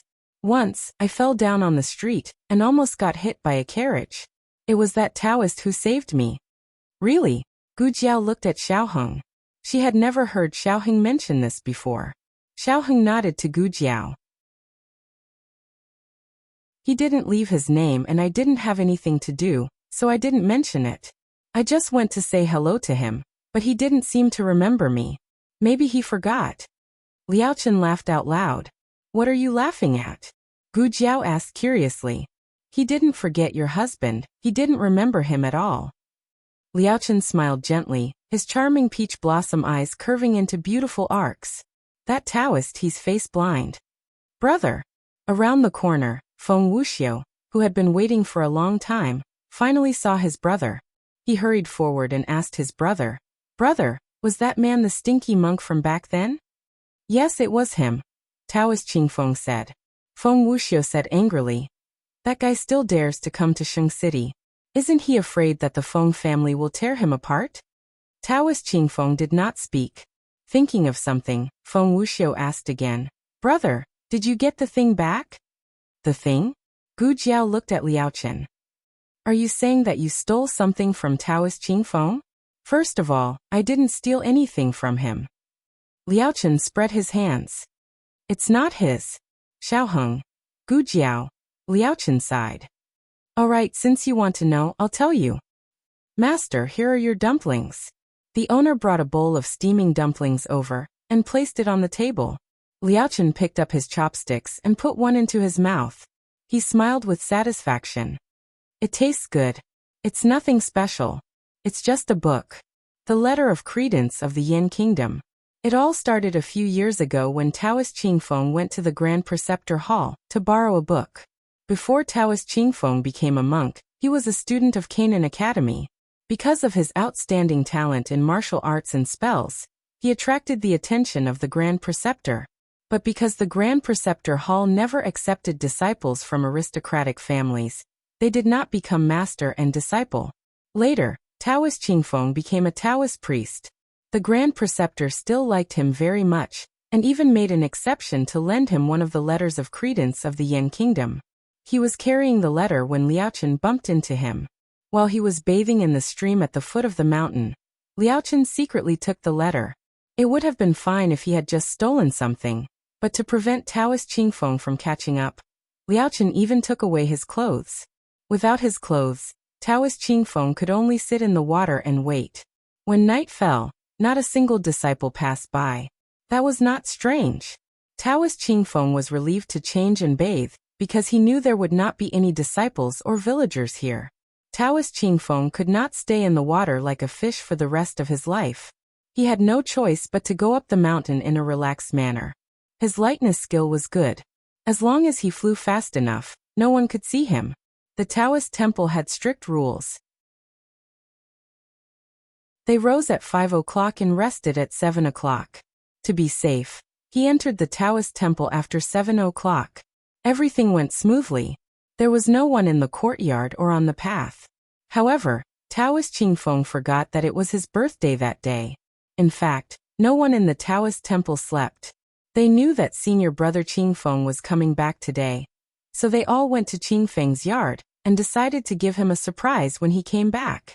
They wanted him to feel the warmth and care of his fellow disciples.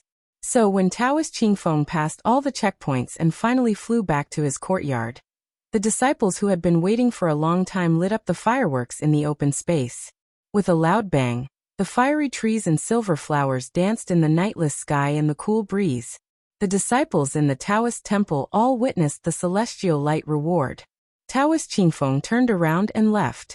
No one saw his handsome face covered by his long hair, but everyone knew that it was embarrassing. However, although the height resembled, the figure resembled, the length of the hair, the aura, the lightness skill that flew over their heads, resembled, everything resembled. But even if his toes were exactly the same, he could not be the purest and most flawless Taoist Qingfeng of the Baiyun Temple. It must be some shameless pervert who deliberately blasphemed their Taoist Qingfeng. They were very angry. The consequences were very serious. So, the Baiyun Temple posted a wanted poster with a high reward on the Jianghu website. The kind with a picture. The latest chapter of this book is not finished yet. For more exciting content, please scan the QR code below to download the app. The novel is updated faster. Millions of novels are free to read. There are all kinds of novels that can't be found on the internet here. https://www.zhhbqg com/89642_896422826/1067200682. HTML Genius remembered the website address in 1 second. www.zhhbqg.com Biku Pavilion mobile reading website.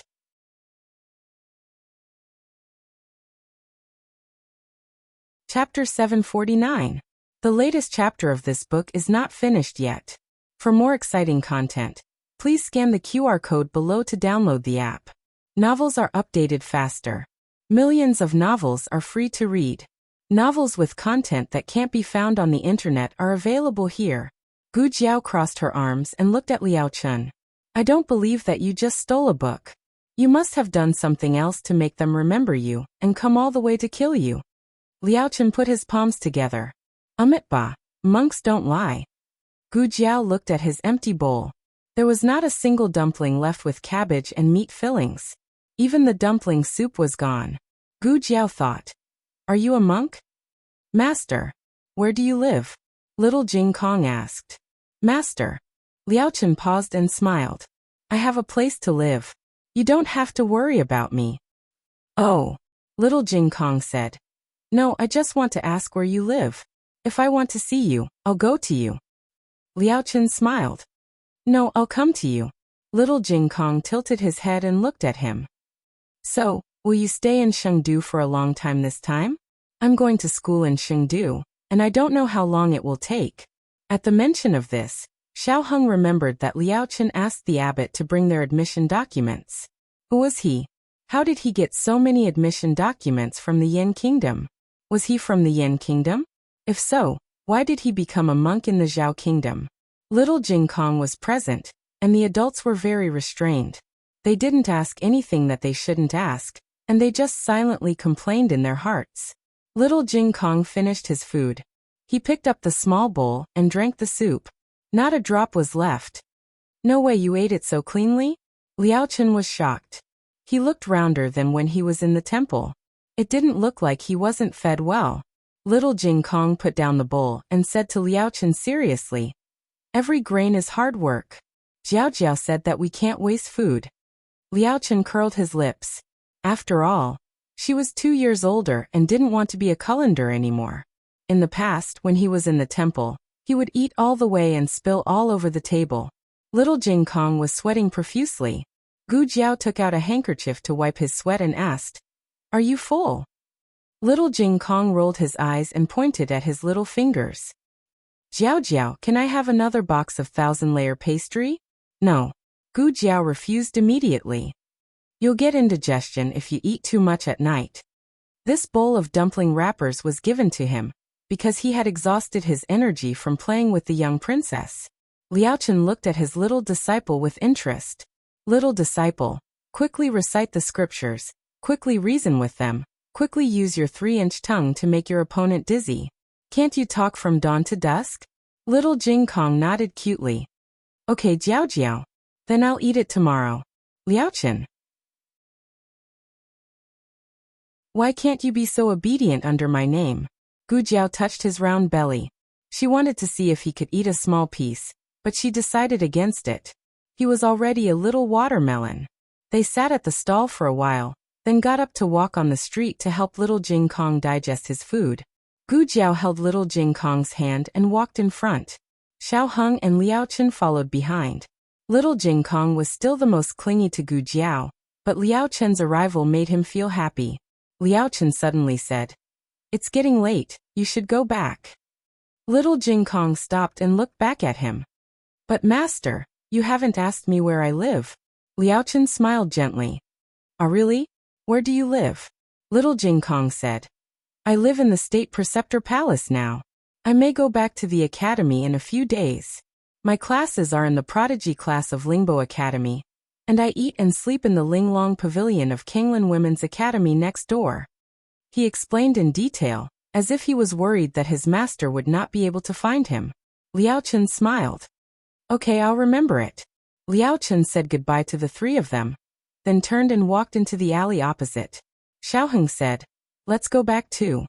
Gu Jiao nodded and looked at Little Jing Kong, who was yawning. Can you still walk? Let me carry you. Little Jing Kong touched his round belly, and his eyes flashed with a little hesitation. Finally, he turned around and stretched out his little arms to Xiao Heng. Brother-in-law, carry me. He had eaten a lot and was already a little chubby boy. He must not tire himself out in Jiao. Xiao Heng was annoyed and amused at the same time. He carried him with one hand and held Gu Jiao's hand with the other as they walked back to the state preceptor palace. You're so heavy. You should change your name to Little Steel Weight. No way. You're the one who's weak. You're blaming me for not being able to carry you.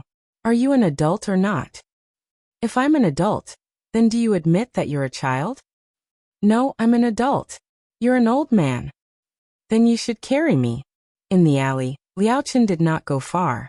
He stood quietly in the dark, looking at the backs of the three people, and listening to the bickering of the father and son. Did you see that? Jing Kong was very happy. He had a complete family.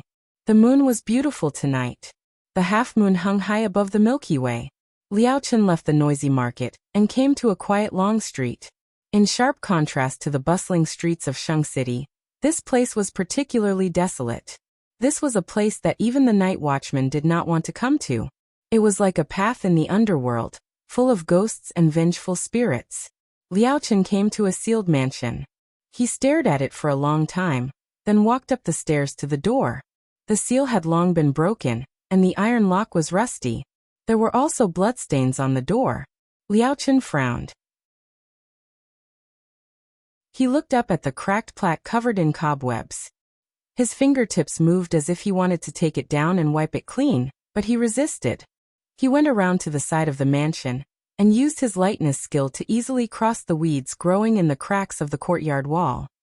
He landed on a piece of slippery moss. But he did not fall. He walked unhurriedly over the moss. The yard was full of weeds as tall as a person. Even the cracks in the tiles were cracked by the weeds. The corridors on three sides were all blocked by the weeds. The only thing that was not attacked by the weeds was a large round white marble table under Liaochen's feet. But it was also covered with a thick layer of dust. Every step Liaochen took left his footprints in the dust. It was too quiet. It was so quiet that it made people sad. Liaochen took a few steps and stopped in the middle of the round table. He looked straight ahead, empty and unfocused. Come out, he said. A small figure jumped down from the east wall. When did you find out? Gu Jiao came up behind him. I was very careful. Ha! Liaochen did not turn his head. He looked at the vast galaxy and said indifferently, Do you have something to ask me? Gu Jiao patted the dust off his body and spat out the weeds in his mouth. Did you know who I was a long time ago? He asked. Liaochen said. How long do you mean? Gu Jiao thought for a moment and said, Last time on Mount Guan, you must have recognized me a long time ago. But I don't know if you purposely fell into a trap the first time in the countryside, and waited for me to save you. Liaochen said indifferently, Falling into the trap was an accident. Pretending not to know you was intentional. You adopted my apprentice. I had to see what kind of family adopted him. I went to your village, and saw your family. That's all. Gu Jiao walked to his side and turned his head to look him up and down. His mood now was not the same as before. His peach blossom eyes were no longer evil, and the indecent smile on his lips was also gone. His entire person was shrouded in an invisible aura. Gu Jiao pulled back his gaze and looked in the same direction as him. The vast expanse of the starry sky. Fine, I'll believe you for now. But why did you pretend not to know me? Gu Jiao asked. Wasn't it because I was afraid that you would occasionally bring back little troublemakers to show your filial piety to me? Liaochen said seriously. I'm not used to interacting with people. I'm more comfortable with strangers. Otherwise, I'd be annoyed if you secular people kept interacting with me. That's a barely acceptable reason. Mainly because Gu Jiao didn't think this question was very important, so Gu Jiao didn't care whether he lied or not. But Gu Jiao needed him to answer the next question honestly. Gu Jiao turned his head to look at him. Do you know where this place is? The training field, Liaochen said. As soon as he finished speaking, he realized that Gu Jiao wasn't asking about the empty space under their feet, but the entire mansion. Gu Jiao turned around and stared at his profile. You even know that this is the Xianyuan family's training field. What is your relationship with the Xianyuan family? Don't say that you don't know. The spear technique you taught me is the 7 styles of Xianyuan. I already know. Liao Chen looked at the half-moon and clenched his fingers. He didn't speak. Gu Jiao said, "It's fine if you don't want to answer this question. After all, you're not related to me. You don't have to tell me anything about yourself. Then let me change the question." Her expression became serious. She asked in a tone that brooked no refusal, "Is Jing Kong related to the Xianyuan family?" Digression, there's still one more chapter. Squatting a wave of guaranteed monthly votes. The latest chapter of this book isn't finished yet. For more exciting content, please scan the QR code below to download the app. Novels are updated faster and more frequently. Millions of novels are free to read. Novels with content that can't be found online are all available here. https://www.zhhbqg.com/89642_8964286/10671665 HTML Genius memorized this website's address in 1 second. www.zhhbqg.com Bikugo mobile reading website.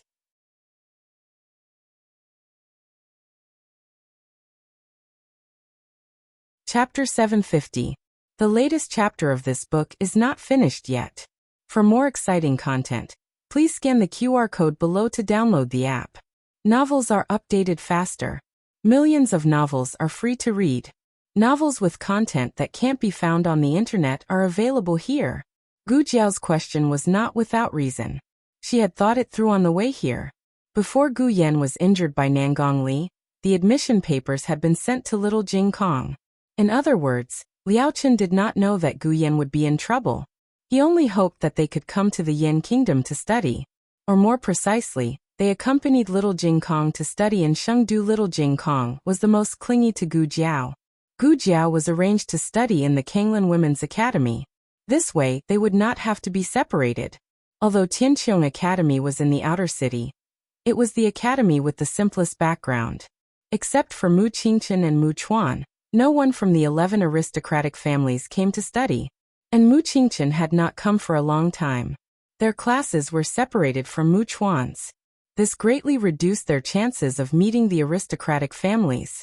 It could be said that all the arrangements were meticulous and perfect. Was he sending little Jing Kong to study, or bringing little Jing Kong home? Liao Chen retracted his gaze and turned around. His gaze fell on Gu Jiao's childish but heroic face. "Before I answer your question, I also have a question to ask." Gu Jiao said. "I asked first." Liao Chen said. "I know, so you don't have to answer me." Gu Jiao looked at him. He said solemnly, "Can the current you really bear the whole truth? If you can't, then it's better for you not to know." In the latter half of the night, it was drizzling in Chengdu when Gu Jiao returned to the State Preceptor Hall. There was a thin layer of water on her clothes. Xiao Heng was waiting for her in the room. When he saw her come in, he quickly took a towel to wipe the water on her face and head. Gu Jiao said, "It's fine, just a light drizzle. It stopped before it started raining. Is Jing Kong asleep?" Xiao Heng looked at the little fellow behind the curtain. "She fell asleep before we reached the State Preceptor Hall. How's your situation?" Gu Jiao came to the bedside and looked at the little fellow. She said he went to the Xianyuan family and is very familiar with that place. Xiao Heng said thoughtfully, "Is he related to the Xianyuan family?" "I'm pretty sure." Gu Jiao told Xiao Heng about her 2 encounters with Liao Chen. Xiao Heng fell silent. When Liao Chen was eating dumplings, he already felt that Liao Chen was very strange. He didn't expect Liao Chen's martial arts to be so strong. He didn't show any mercy when he killed people. This didn't seem like something a merciful monk would do. On top of that, he also knew the Xianyuan family's spear techniques. "What about Jing Kong?" Xiao Heng asked. Gu Jiao said, "I also asked Jing Kong. He said that if I can't bear the truth, it's better not to know." Of course, she didn't mean that she could bear the shock psychologically. If little Jing Kong was really related to the Xianyuan family, with their current strength, it was very likely that they couldn't protect little Jing Kong. so it was better not to know and not to worry about it. On the long street, two figures were moving forward quickly. Master! Master, please slow down. Where's that stinky monk? How did we lose him in the blink of an eye? Master Mingyu stopped and looked at the empty street in front of him. He said unhappily, "Where did you see him go just now?" The guard in gray scratched his head. "I think he went in this direction." "We didn't go in the wrong direction," Master Mingyu said angrily. "If we didn't go in the wrong direction, how could he disappear? Did he disappear into thin air? Is he a ghost?" The guard in gray shrunk his neck and whispered, "Master, don't talk about people in the day and ghosts at night. You'll run into ghosts," Master Mingyu said coldly. "Don't talk about strange things." Meow. A wild cat's meow came from the roof beside them. The two of them shuddered at the same time. The guard grabbed Master Mingyu's arm in fear and said in a trembling voice, "Master, Tita's place is too eerie. It's obvious that no one has lived here for many years. It's a haunted house, and it's the kind where vengeful spirits linger. Let's go," Master Mingyu said sternly. What vengeful spirits linger? Do you think I'm afraid of that?" The guard in gray lowered his voice as if he was afraid that a ghost would hear him. He said fearfully, "This is the old site of the Xianyuan family. The whole street used to belong to them. I heard that on the day they were executed, this street was covered in blood. The resentment was so strong that even the crows didn't dare to come close. I also heard that those who came to this street in recent years were all possessed. Even the night watchman took a detour." Master Mingyu felt a chill down his spine. "Wow, you don't listen to hearsay." He subconsciously took a step back. The gray-robed guard curled his lips and said, "If young master insists on looking, then I can only sacrifice my life to accompany you.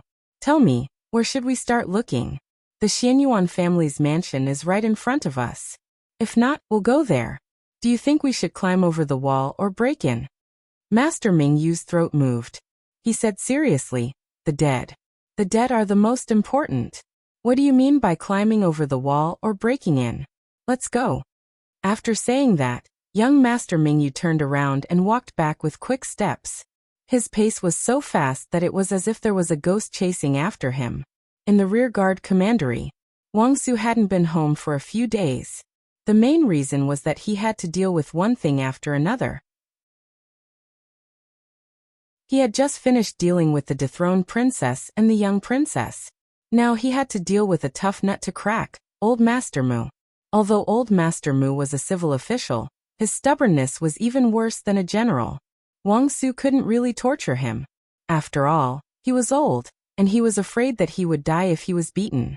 Old Master Mu couldn't deal with the state preceptor, but couldn't he deal with Wang Su? No matter how Wang Su interrogated him, he wouldn't say anything. It wasn't the Mu family.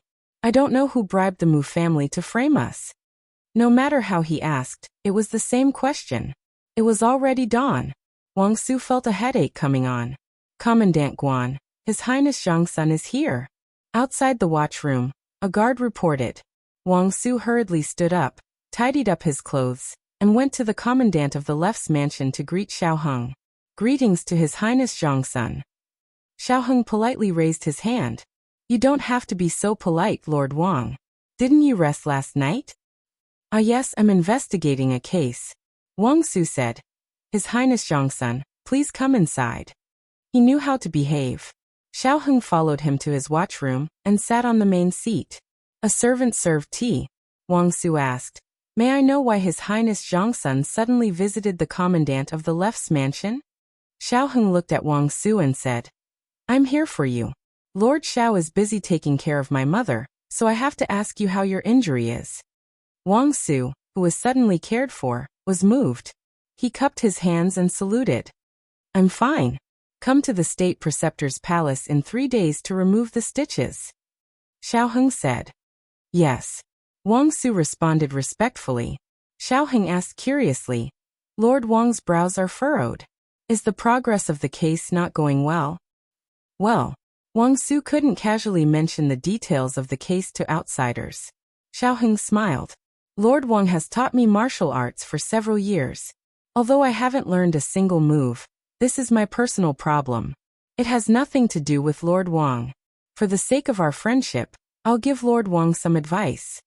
Wang Su pricked up his ears. Xiao Heng said faintly, His Majesty already knows the result. He only wants the details of the process. Lord Wang can fill it in. There's no need to be too serious. Wang Su frowned suspiciously. Does His Highness Zhongsun mean? Xiao Heng picked up his teacup. Does your Wang family have spies in the Mu family? Can't you just find one to testify against the Mu family? Wang Su's expression changed. Isn't this making a false testimony? So there really were spies. Xiao Heng said calmly. This isn't a false testimony. This is a reasonable exercise of power. I take the Emperor's salary and bear the Emperor's worries. I will follow His Majesty's wishes. In June there was no shortage of conversations before and after tea in Chengdu. First, the deposed crown princess and the emperor's grandson returned to the capital one after another. Then the Mu and Han families met with trouble one after another. Consort one being banished to the cold palace was a small matter. The Mu family's commander's seal was gone. It was said that the Mu family took the initiative to hand it over. No one knew what was wrong with the Mu family. They had worked so hard to get the commander's seal, so why did they hand it over just like that? The second master of the Mu family, Mu Hong, was involved in a bribery case. The amount of money involved was huge, causing the national treasury to suffer heavy losses. He was removed from his position and exiled. The Han family wasn't any better. Zhang Feng and the others, who were promoted by heir Han, failed to protect the young princess and caused her to be kidnapped. Zhang Feng and the others were severely punished. Heir Han was also removed from his position as the deputy commander of the Imperial Guards. What was worse was that it was unknown who had informed the monarch that Han Shixi's legs were crippled. The emperor sent Zhang Dequan and the imperial physician to check on him. They found that Han Ye's hamstrings had been cut off, and there was no possibility of recovery. In the throne room, the emperor said sternly, since heir Han can no longer command the Black Wind Cavalry, the Black Wind Cavalry should choose a new leader. Elder Yang held the ceremonial tablet and asked, Still choose from the Han family? Wasn't this nonsense? Since the Black Wind Cavalry was given to the Han family, it should be inherited by the Han family. However, the Han family had been in trouble one after another. The emperor was already disappointed in the Han family. The emperor thought for a moment and said seriously, The Han family's disciples are the first choice. However, if there is someone who wins, he can also become the new commander of the Black Wind Cavalry. When this news came out, the aristocratic families were excited. The Black Wind Cavalry was the strongest cavalry in the 6 countries. They were definitely going to be the new commander. Digression. The recovery of military power will start with the Black Wind Cavalry. Thanks for everyone's monthly votes. The latest chapter of this book is not finished yet.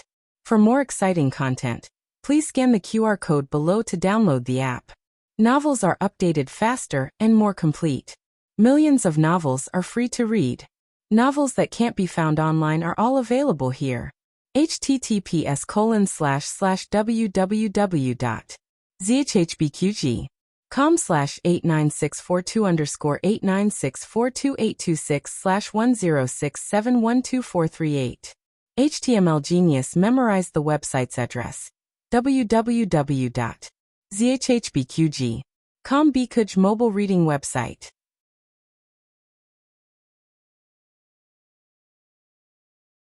Chapter 751. The latest chapter of this book is not finished yet. For more exciting content, please scan the QR code below to download the app. The novel is more complete and updated faster. Millions of novels are free to read. There are all kinds of novels that can't be found on the internet here. At night, the state preceptor's hall gradually lit up. Little Jing Kong went to play cards with Shang Guanyan. He was bored, and so was Shang Guanyan. So he taught Shang Guanyan and 2 other disciples of the state preceptor's hall the card skills he learned from his grandaunt. The 4 of them sat at the table. In Xiao Heng's room, 4 people and a bird gathered. The bird was little Nine, who was responsible for keeping watch. Although no one in the state preceptor's hall was watching them, they still had to be vigilant. Gu Jiao, Xiao Heng, Gu Changqing, and Gu Chengfeng sat around the table. Gu Changqing said, Have you heard about the Mu and Han families? The three of them nodded together. It was hard not to hear about it with such a big movement. What's more, Xiao Heng was now the eldest grandson of the emperor. It was easy for him to inquire about this kind of news. The Mu family handed over the commander's seal to protect old Master Mu. Xiao Heng said, "The consequences of kidnapping a commandery princess are so serious." Gu Qingfeng was a little speechless. Even when the emperor of Zhao country was hunted down, they didn't make such a big fuss. Gu Changqing said, "It's not the same. The emperor of Zhao country was a benevolent ruler, while the emperor of Yin kingdom was a tyrant. The two men's styles were completely different. Moreover, the emperor of Yin kingdom did this to make an example of them. The 10 great families had been pretending to be peaceful for many years, but a small commandery princess had exposed all kinds of bad characters. If the emperor didn't suppress them with a ruthless move, these people would probably take advantage of him. Anyway, the price of making a demon was not high, so they could take turns to make a demon." Xiao Heng said, neither too fast nor too slow. "The Mu family's commander's seal is in the hands of the emperor of Yin kingdom. He won't give it to any family in the short term. He may assign a competent commander other than the 10 great families and the Nangong family." Gu Changqing nodded in agreement and said, "Let's put the Mu family's military power aside first. The only hope to fight for it is the Black Wind cavalry of the Han family." As soon as he finished speaking, the three people all looked at him. He was slightly stunned. "What's wrong? Am I wrong?" Gu Qingfeng asked. "Big brother, did we say that we were going to fight for the Han clan's Black Wind cavalry?" Gu Changqing asked. "Shouldn't we fight for it?" "Fight for it?" Gu Jiao said, her eyes filled with determination. "Why?" Gu Qingfeng looked at her in confusion. Gu Jiao narrowed her eyes and said, "No reason. I just feel that we should fight for it. Otherwise we might regret it." This was a very strange intuition.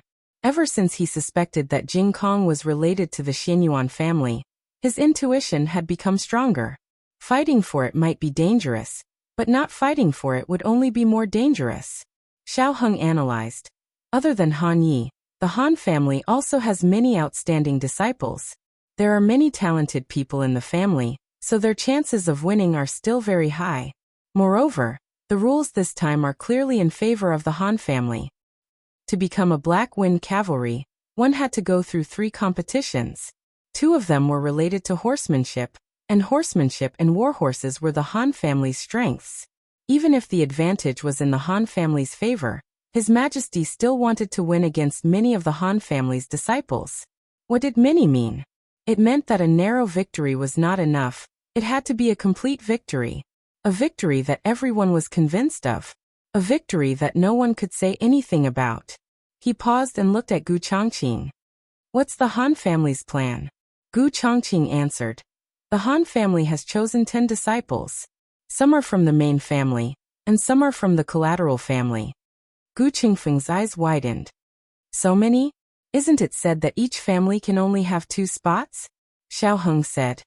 "It should have been inherited by the Han family in the first place. It's already unreasonable to have everyone compete. No matter what, we have to take care of the Han family." Gu Qingfeng pursed his lips. He's a tyrant. Why would he be afraid of others talking about him? He's tyrannizing while setting himself up as a benevolent ruler. Everyone was puzzled by the ruler's actions. Gu Changqing said, "The crown prince gave me a spot to participate as a collateral descendant of the Han family. My mission is to exhaust the opponent and ensure that the Han family advances." Gu Qingfeng snorted. "Dream on." Gu Jiao thought for a while and nodded. "Yes, this is possible." Gu Qingfeng looked at Gu Jiao. "You're going to participate?" Gu Jiao, "Yes." Gu Qingfeng said seriously, "Then I'll go too." Gu Jiao said lightly, "You'd better not. With your mediocre skills, you'll be knocked off the stage in 2 moves."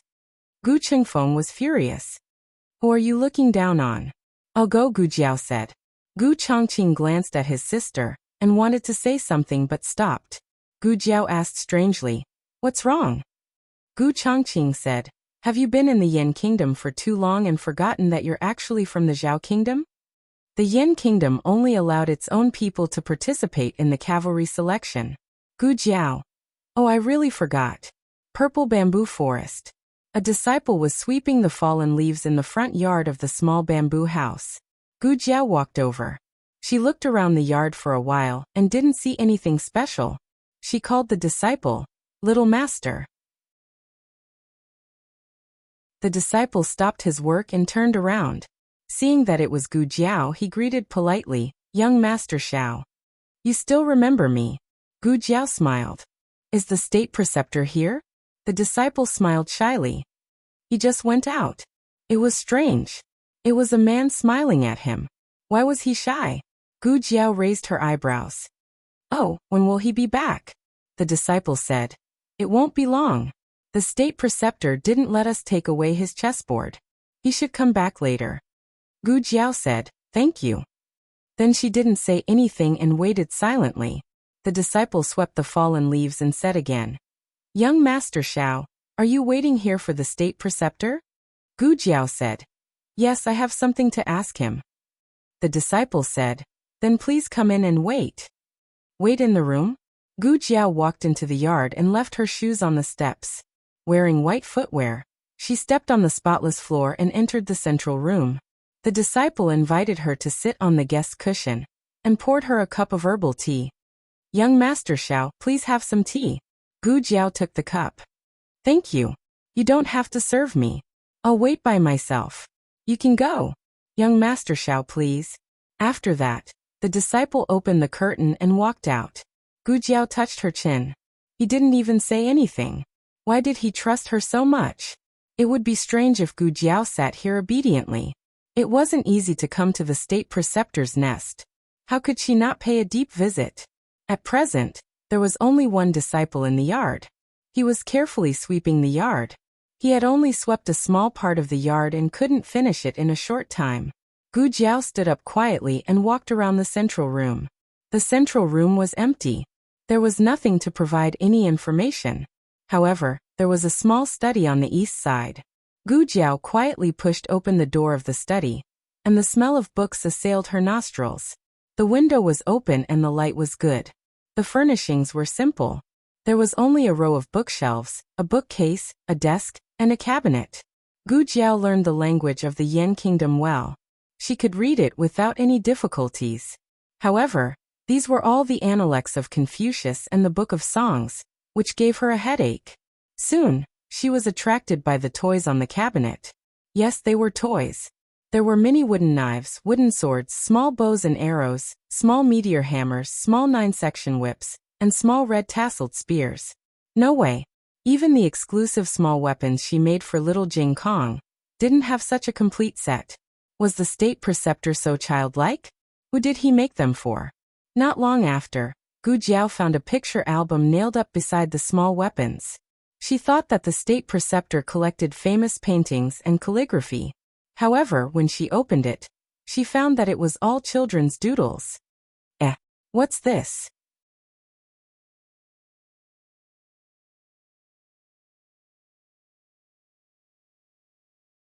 Chapter 752. The latest chapter of this book is not finished yet. For more exciting content, please scan the QR code below to download the app. The novel is updated faster. Millions of novels are free to read. There are novels with connotations that can't be found on the internet here. Gu Jiao quickly put down the things. When the state preceptor entered the room, she had already calmly sat back on the cushion. She calmly glanced at the state preceptor while tasting the tea. "You're back?" Why did he say it as if this was his own home? Gu Jiao smiled. She was not embarrassed, but the others were. The state preceptor sat down opposite Gu Jiao. It was hot outside, and he was sweating. Without waiting for the disciples to pour tea, he poured a cup for himself. "What's the matter?" he asked. "I'm here to talk to you about a cooperation," Gu Jiao said. He took a sip of tea. "What cooperation?" Gu Jiao looked at him with a smile. "Does the state preceptor Hall want the Black Wind Cavalry?" "No," he answered without hesitation. Gu Jiao blinked. "Don't be so impulsive." The state preceptor looked at Gu Jiao. "Give me a reason not to refuse?" The State Preceptor Hall did not need the Black Wind Cavalry. Its unique way of survival was destined to be an irreplaceable existence. Gu Jiao rolled her eyes. Black Wind Cavalry. Is it cooler to ride it? The State Preceptor was speechless. The State Preceptor took a big sip of herbal tea. The anger in his heart was a little strong. The State Preceptor Hall does not participate in the imperial court's political affairs. You're guilty and don't dare to do it, right? The State Preceptor looked at Gu Jiao with a puzzled face. Gu Jiao crossed her arms and hinted at the small study in the east. I saw it all. You, the Emperor of Yan, and Xian Yuanli were close friends. You were like brothers, and you colluded with one brother to kill the other. The State Preceptor stopped drinking tea. Are you very angry? Was he admitting it in a disguised way? Gu Jiao raised her eyebrows and said, The North Star has appeared, and the Emperor has come out of Xianyuan. You and the Emperor are really daring. One dares to speak, while the other dares to believe. Xian Yuanli definitely didn't expect that he would die in the hands of his two most trusted brothers. The State Preceptor was silent. Gu Jiao rested her chin on one hand and rested her elbow on the table. She looked at him with a smile that was not a smile. State Preceptor, if it wasn't for your face, I would have already made a move on you. Both Sheng Guanyan and Xiao Heng had the blood of the Xianyuan family flowing in their veins. Little Jing Kong might also have a relationship with the Xianyuan family. The enemy of the Xianyuan family was her enemy. Most people would ask Gu Jiao, what happened to my face? But the imperial tutor didn't ask. After a moment of silence, he looked at Gu Jiao and asked, why do you want to compete for the Black Wind Cavalry? The topic changed so quickly that Gu Jiao almost couldn't connect her emotions. Who doesn't want good things? Gu Jiao was wary of the State Preceptor, especially after discovering the 3 clay figurines. She didn't intend to confide in the State Preceptor. The State Preceptor stared at her and said, Do you know that once you take this step, there is no turning back? I don't have a turning back. The State Preceptor saw that Gu Jiao didn't speak, but her attitude was very firm. He sighed and put down the cup in his hand. I'll take you to a place. Gu Jiao thought that the State Preceptor was going to take her to visit somewhere in the State Preceptor Hall. Who would have thought that they would come to a military camp? Gu Jiao got off the carriage and stood at the entrance guarded by soldiers. The military camp was located at the foot of the mountain. The summer wind blew gently from the valley, bringing a little bit of coolness, but it couldn't get rid of the hot summer heat. From time to time, the sound of horse hooves could be heard on the training ground in the military camp. Gu Jiao suddenly had an illusion that she had been here before. Yi Qing said a few words to the soldiers guarding the gate, and the soldiers respectfully let them go. The State Preceptor took Gu Jiao inside. Yi Qing followed behind the two. What caught her eyes was a huge training ground, and the cavalry on the field was in formation. There should be a martial arts platform in the east, and the horse camp in the west. Gu Jiao thought. There was a martial arts platform there, but it was demolished. The State Preceptor said. What about the horse camp? Gu Jiao asked subconsciously. The horse camp is still there. The State Preceptor pointed to the west of the training ground. It was blocked by the cavalry. I can't see it now. I'll take you there. Gu Jiao looked around as if she was in another world. This is the cavalry camp of the Han family? The State Preceptor said, yes. Gu Jiao said, it used to be the Xianyuan family. The State Preceptor paused. You can say that. Gu Jiao was still immersed in the sudden strange feeling, so she didn't care about the words, you can say that. The two arrived at the horse camp. The horse camp was the place where the Black Wind Cavalry was trained. Every Black Wind Cavalry had to go through a strict physical selection and physical training. Only then could they be assigned to the cavalry and undergo further training. The Black Wind Cavalry was very hard. Do you see it? The State Preceptor pointed. Gu Jiao looked over and saw a horse trainer instructing 2 ponies to cross the fire bridge. They were going to cross the fire that was burning on both sides. The bridge was also the unstable type. One of the ponies was scared. It stood in the fire and didn't dare to move, letting out a pitiful cry. The State Preceptor said, what you see is only the tip of the iceberg. The intensity of the pony's training is very low, so it's relatively safe. Gu Jiao muttered. You call this safe? The state preceptor didn't say anything, but signaled for Gu Jiao to look to the other side. There was an adult Black Wind cavalry that was also crossing the fire bridge. The fire was bigger and fiercer. Not only were the two sides burning, but the two ends of the bridge were also burning. The Black Wind cavalry had to rush into the fire without hesitation. Not only did the Black Wind cavalry have to overcome their fear of the fire and endure the high temperature, but they also had to hold their breath to prevent themselves from breathing in the poisonous gas. The Black Wind cavalry had protective measures. As long as they were fast enough, they wouldn't get burned. But this was only in principle. In fact, there were often unexpected situations. The state preceptor said again. The first test is to cross the fire bridge. Gu Jiao took a while to realize that the test he was talking about was the test to become the commander of the Black Wind cavalry. Are you telling me the test in advance? The state preceptor led Gu Jiao forward. No horse can cross the fire bridge in the state preceptor hall. Fear of fire was an animal's instinct. Only specially trained horses could overcome the fear in their hearts temporarily. The horses in the state preceptor hall obviously didn't have such training requirements. There was a loud bang, as if something had exploded. Gu Jiao looked in the direction of the sound. It was another batch of Black Wind cavalry that was undergoing explosive training. They had to maintain a calm formation under the threat of the explosion. Some of the new horses were so scared that they ran in all directions. The scene was chaotic. The state preceptor pointed and said, They have been trained since 3 months ago. But look, even they are so scared. Gu Jiao asked strangely. Don't tell me the second test is about explosives? The state preceptor didn't admit or deny it. It seemed to be the case. If the fearless horse king could come for the first 2 tests, then the third one was definitely not. Ride for 300 miles. The state preceptor said. The horse king was still a baby. Riding for 300 miles would kill it. The state preceptor stopped and looked at Gu Jiao. He said seriously, We don't have a single horse that can reach this standard. So do you know how difficult it is for the Black Wind cavalry? Also, let me tell you a secret. The Han family has a new Black Wind king. He is 5 years old and a male horse. He is the strongest Black Wind king I have ever seen. You have no chance of winning. Including the Nangong family, none of the 11 families have one. Do you have the ability to accept the truth now? If you don't, then it's better not to know. Gu Jiao's mind flashed with Liu Chen's words. Explosions sounded in her ears, as well as the startled cries of the horses and the angry roars of the cavalry. The flashing of swords and shining of spears made her feel like she was in a real battlefield.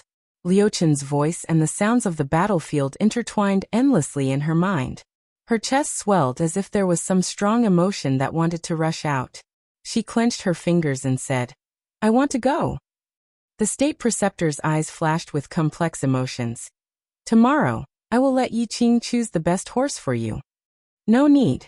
Although the state preceptor's horse was good, it was not a war horse that could fight side by side with her. Willow Lane. Madame Nan was drying poison. She was sleepy. While drying, she was like a chicken pecking at rice. Suddenly, she pecked her head into the sieve. Madame Nan. Damn, she was poisoned again. Madame Nan looked up with blood flowing out of her 7 orifices, and looked at the door. No way my poison can cause hallucinations? Madame Nan. Gu Jiao walked over. Madame Nan raised her hand and pinched her face. There was warmth. It was hot.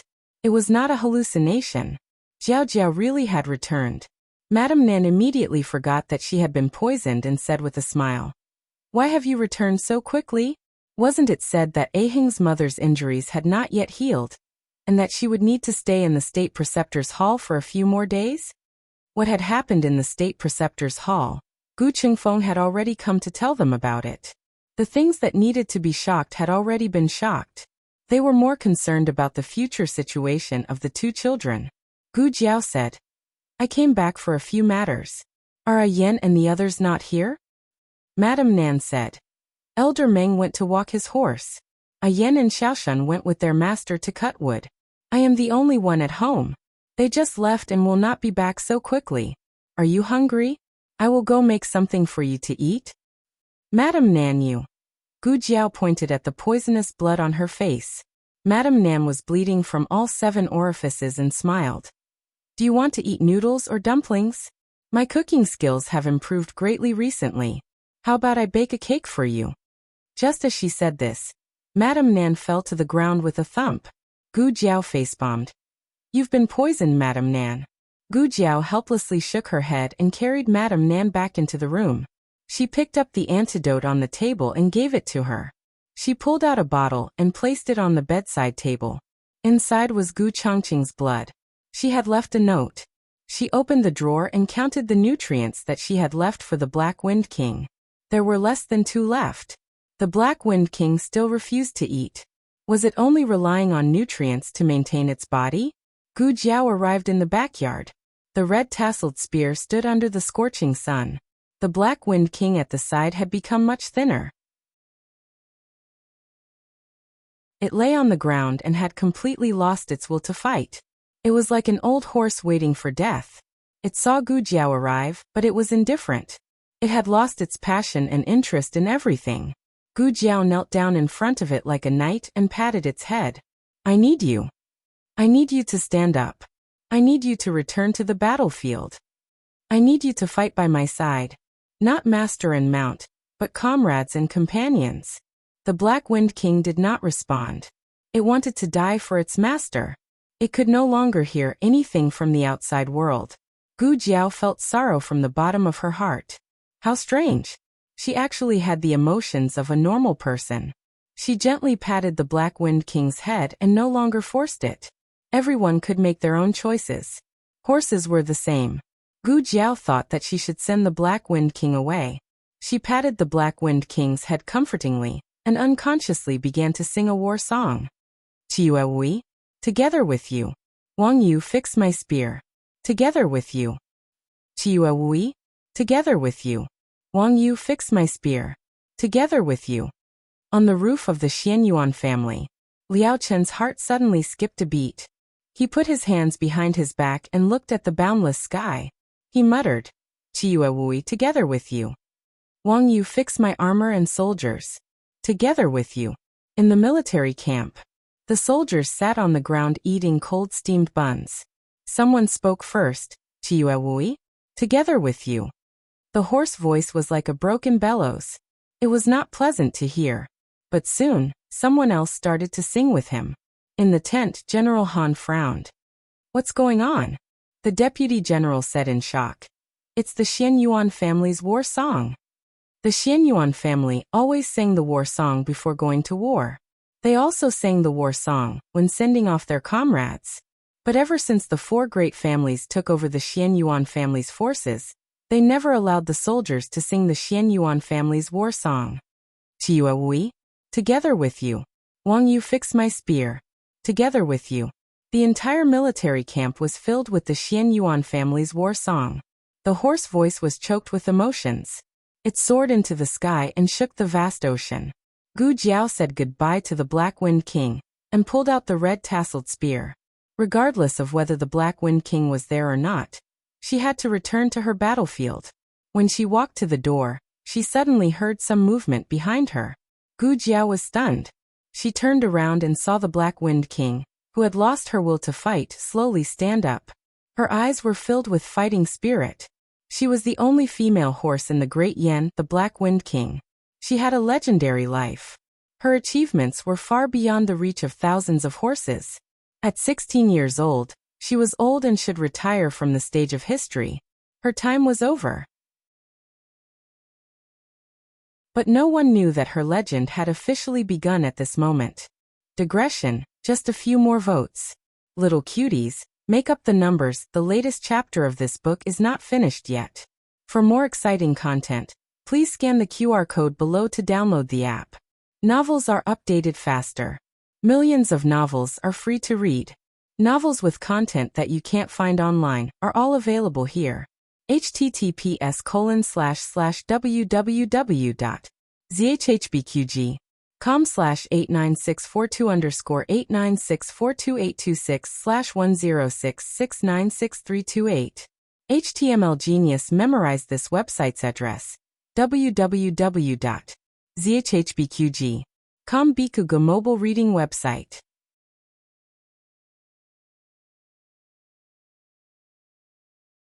Chapter 753. The latest chapter of this book is not finished yet. For more exciting content, please scan the QR code below to download the app. Novels are updated faster and more frequently. Millions of novels are free to read. All the novels that can't be found online are available here. The Han family. Old Master Han went to the family to discuss the selection of competitors with the elders. Han Yi was left in the room to recuperate. Han Yi sat in a chair with a terrible look on his face. Qi Xian pushed the door open and said to the servants, "You can leave now." The servants felt as if they had been relieved of a heavy burden. Qi Xian sat down beside him and said, "I heard that it will start tomorrow." The two of them knew what it was going to start. Han Ye's hands, which were placed on the armrest, were tightly clenched into fists. His eyes, which had not closed for the entire night, were bloodshot. Qi Xian sighed and said, "You're upset. I understand." Han Yi was furious and his eyes were like torches. "No, master, you don't understand. You don't know how it feels to be called a good-for-nothing. You don't know how painful it is to fall from the clouds. You don't know how humiliating it is to let the Black Wind Cavalry be taken away from me." Qi Xian opened his mouth, but didn't refute him. Han Yi said coldly, "Who leaked the news?" Qi Xian said, "The Han family has kept your injury a secret. It can't be from the Han family. It should be from Xiao Lulang and the Emperor's grandson." Han Yi frowned. "It's so annoying. The Emperor's grandson is real." Wang Su had confirmed it himself. It couldn't be fake. The question was, how did he get involved with Xiao Lulang? Qi Xian didn't have an answer to this. But he was sure that the Emperor's grandson had caused them a lot of trouble, and would continue to do so in the future. Han Yi gritted his teeth. "If I lose the Black Wind Cavalry, I'll be the sinner of the Han family." Qi Xian said, "It won't happen." Han Yi frowned and looked at Qi Xian. "Why not?" Qi Xian smiled and said, "The Black Wind Cavalry won't be taken away by other families." Han Yi snorted. "Master, are you so confident in the Han family?" Qi Xian said, "Your fifth uncle is back." Han Yi was shocked. "Fifth uncle?" Qi Xian nodded. "He's back with a new Black Wind King. It's stronger, younger, and more agile than your previous mount." Han Yi could hardly believe it. "More powerful than my Black Wind King. How is that possible?" He found it hard to accept this fact. Qi Xian was much older than Han Yi, so how could he not know what Han Yi was thinking? On one hand, he sincerely hoped that the Han family could win, but on the other hand he didn't want to see the Han family having a disciple who was more outstanding than him. In short, it was very contradictory. Qi Xian didn't expose his thoughts and simply said, "You should know that the Han family has been trying to use a new method to train the Black Wind Cavalry since a long time ago." Han Yi asked suspiciously, "That method worked?" Qi Xian nodded and said, "Yes, it was a success. So you can rest assured that no one can take away the position of commander. The Black Wind Cavalry belongs to the Han clan." "Madam Nan, Master Lu, old Mr. Meng, I'm leaving." In the house, Gu Jiao said goodbye to the three of them. Master Lu looked at the dark sky and said, "It's so late, why don't you leave tomorrow morning?" Gu Jiao said, "Tomorrow is the day of the primary selection. If I go today, I can let the Black Wind King rest more and wait for him to be exhausted." Madame Nan glared at her husband and said, "Who can bear to run all the way from here tomorrow morning, and then start the competition right after?" Moreover, the Black Wind King hadn't eaten well recently, and had lost a lot of weight. He wasn't at his peak condition. Master Lu smiled and said, "That's true. Jiao Jiao, be careful on the road." "I'll send you off," Guyan said. "Sister, I'll send you off too," Gu Xiaoshan said. "All right." Gu Jiao curled her lips. Old Mr. Meng calmly stopped her and said, "Wait. What's wrong?" Gu Jiao looked at old Mr. Meng as she fixed the saddle for the Black Wind King. Old Mr. Meng took the token of the chess sage of the Six Kingdoms from his waist and handed it to her. "Take it." After knowing that he was the real chess sage, Gu Jiao returned the token to him. Gu Jiao said, I don't need the token to enter the inner city now. The State Master Hall gave her a token of the inner city. Old Mr. Meng said with a sour face, "Take it. If there's anything you can't handle, just tell him. I, Old Mr. Meng, owe him a favor." Gu Jiao didn't refuse and took it. "Okay, thank you, old man." Old Mr. Meng coughed and said, "Call me master." Gu Jiao left. Old Mr. Meng thought, rebellious disciple. Gu Yan and Gu Xiaoshan walked Gu Jiao all the way to the entrance of the alley. Gu Yan hooked Gu Jiao's finger and said, "You have to win." If it were others, they might say that winning or losing was not important, and that one should act according to one's ability. But Gu Yan could feel that in the depths of her soul, there was something more important than her life. "Okay." Gu Jiao nodded. Gu Xiaoshan secretly gave his sister a mechanical box. This time it's been modified, so it won't attack indiscriminately. You can use it without worry. Last time, even Gu Jiao herself was hit by it. Gu Jiao tested it once in the State Master Hall, and almost turned herself and Yi Qing into sieves. Gu Jiao took the mechanical box and said, "You guys go back, I'll be back as soon as I'm done with this." Gu Xiaoshan pulled Gu Yan away. Even when they were far away, he still turned around and waved at Gu Jiao. "Sis, be careful on the road." Gu Jiao also waved back. "And I will." Only when the two entered the courtyard did Gu Jiao get on the horse. This was her first time riding the Black Wind King, and it was indeed different from other horses. She raised her eyebrows. "Am I riding a horse? It's a Lamborghini." Too flashy. Considering the Black Wind King's condition and stamina, Gu Jiao didn't ride too fast. Halfway through, she faintly felt that she was being followed. She looked at the shadow on the ground and slightly rubbed her chin. She told the Black Wind King to stop. That shadow also stopped. She left. That shadow also followed. Her fingertips tapped on the saddle a few times. Then she suddenly got off the horse and walked towards that shadow.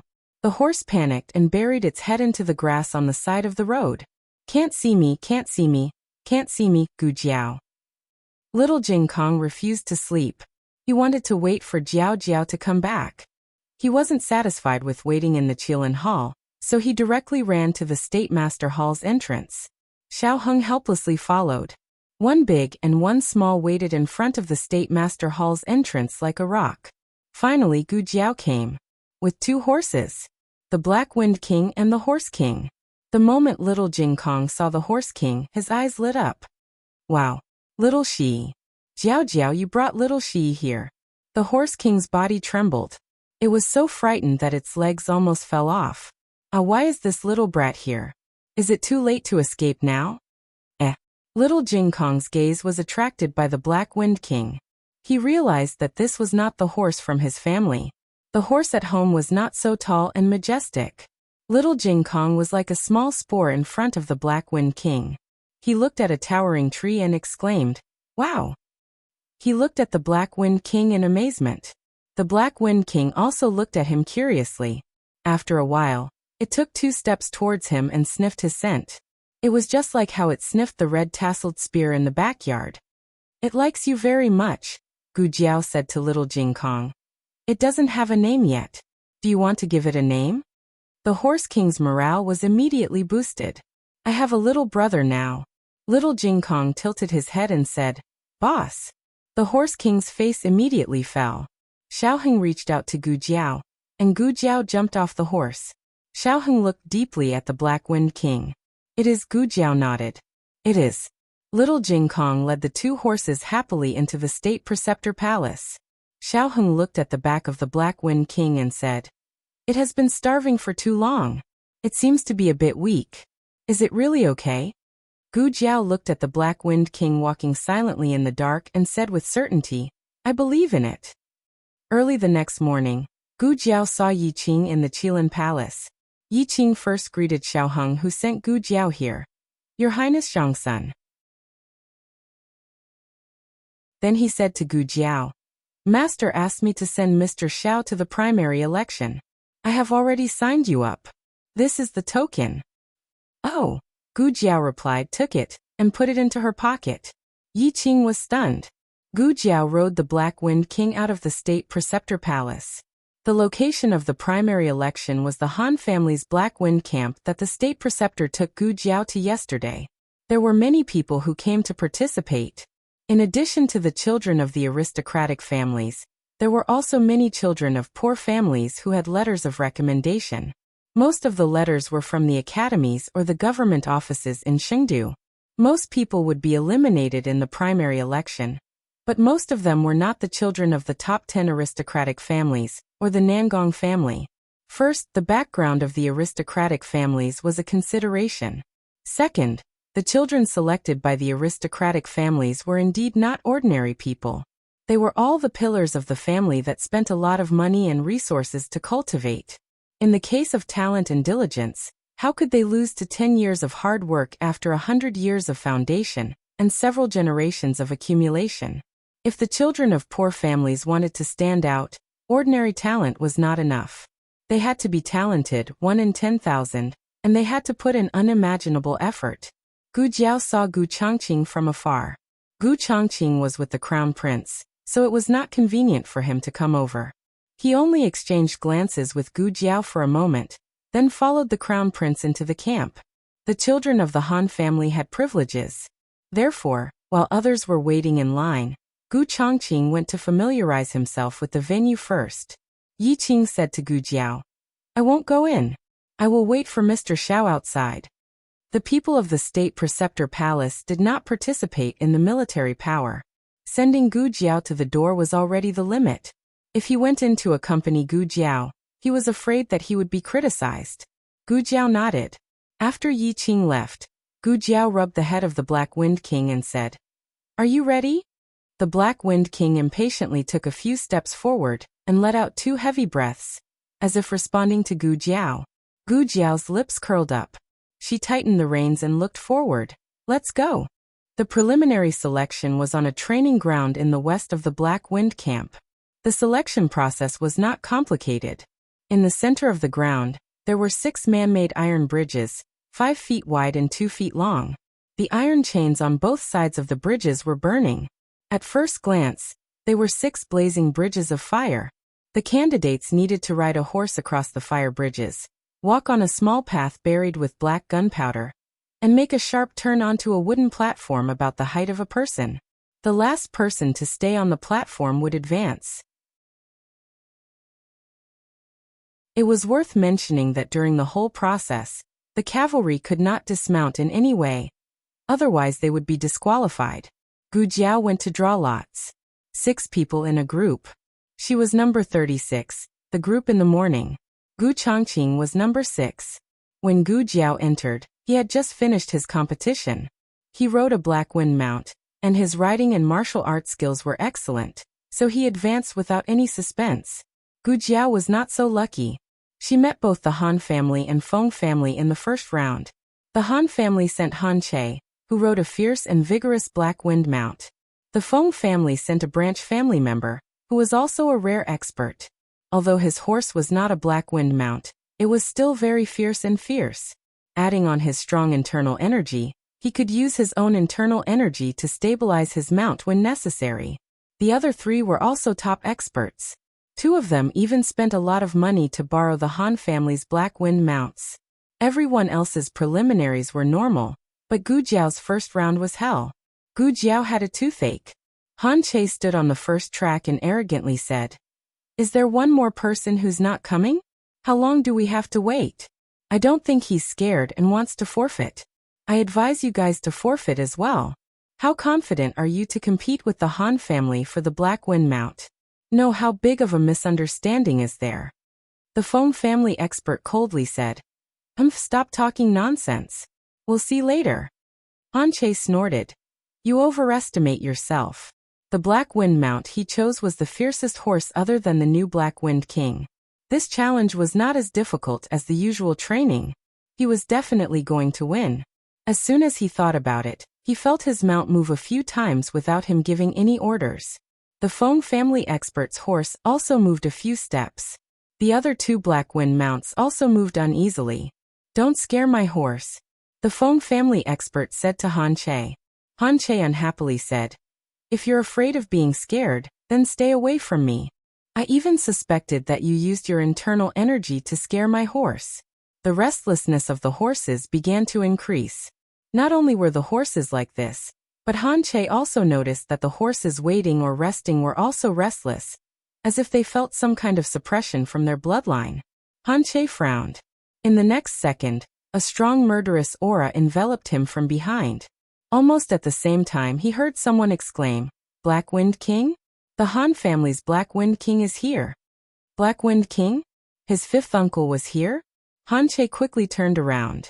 However, he did not see his fifth uncle, but a young man that he would recognize even if he turned into ashes. The young man was riding the Han family's previous Black Wind King. Like a returning king, his eyes were piercingly cold as he walked towards them step by step. The latest chapter of this book is not finished yet. For more exciting content, please scan the QR code below to download the app. Novels are updated even faster. Millions of novels are free to read. Novels that can't be found online are all available here. https://www.zhhbqg.com/89642_8964286/1066783336. HTML Genius memorized this site's address. www.zhhbqg.com Bikuj mobile reading website.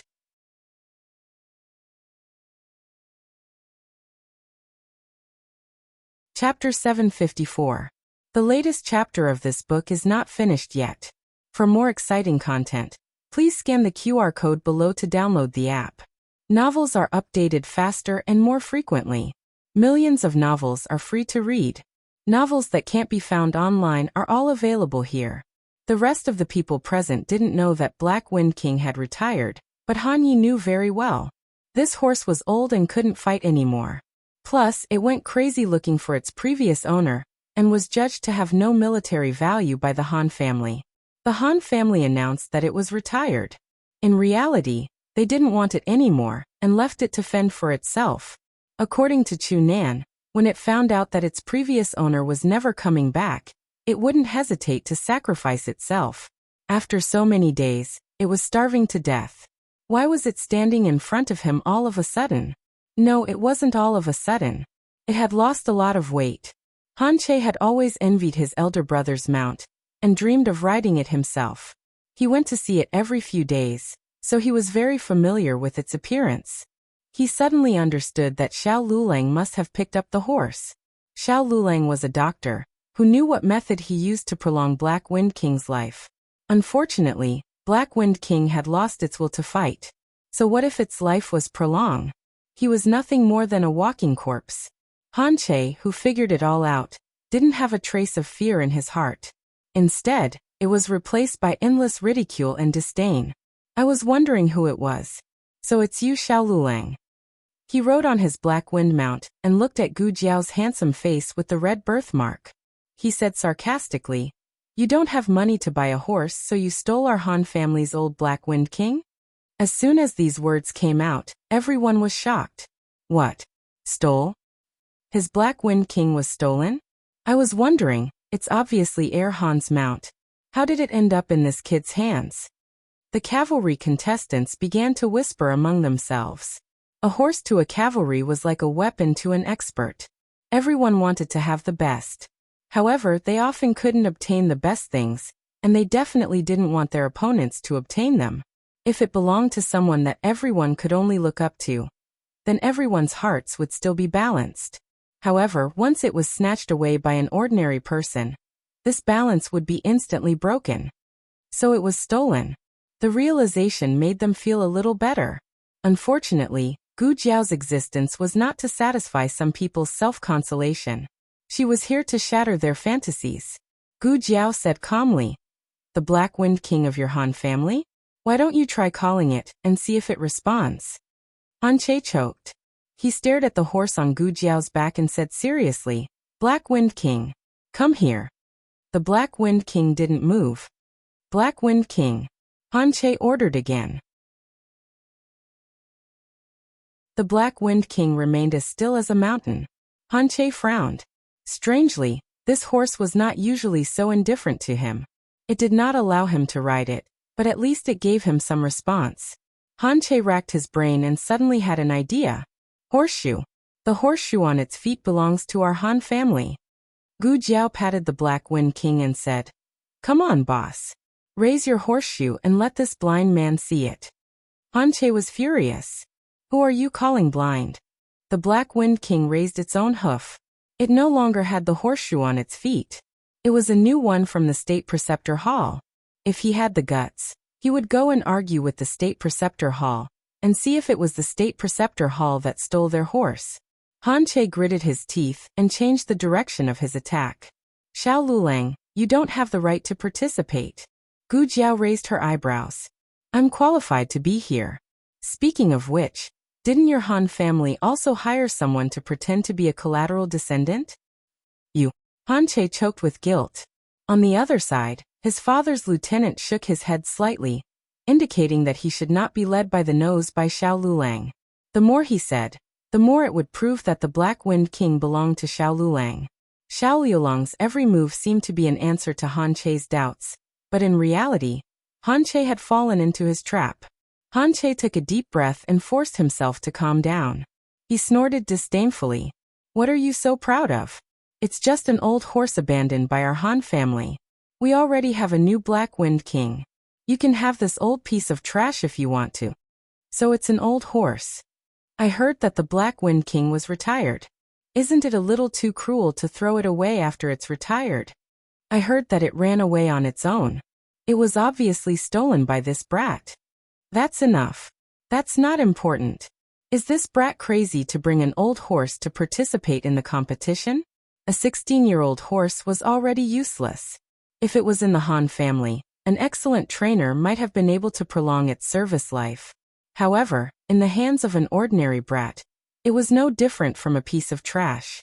Perhaps the horse sensed the crowd's emotions, or perhaps it had sensed the Black Wind King's age. So what if it was a king? It was old after all.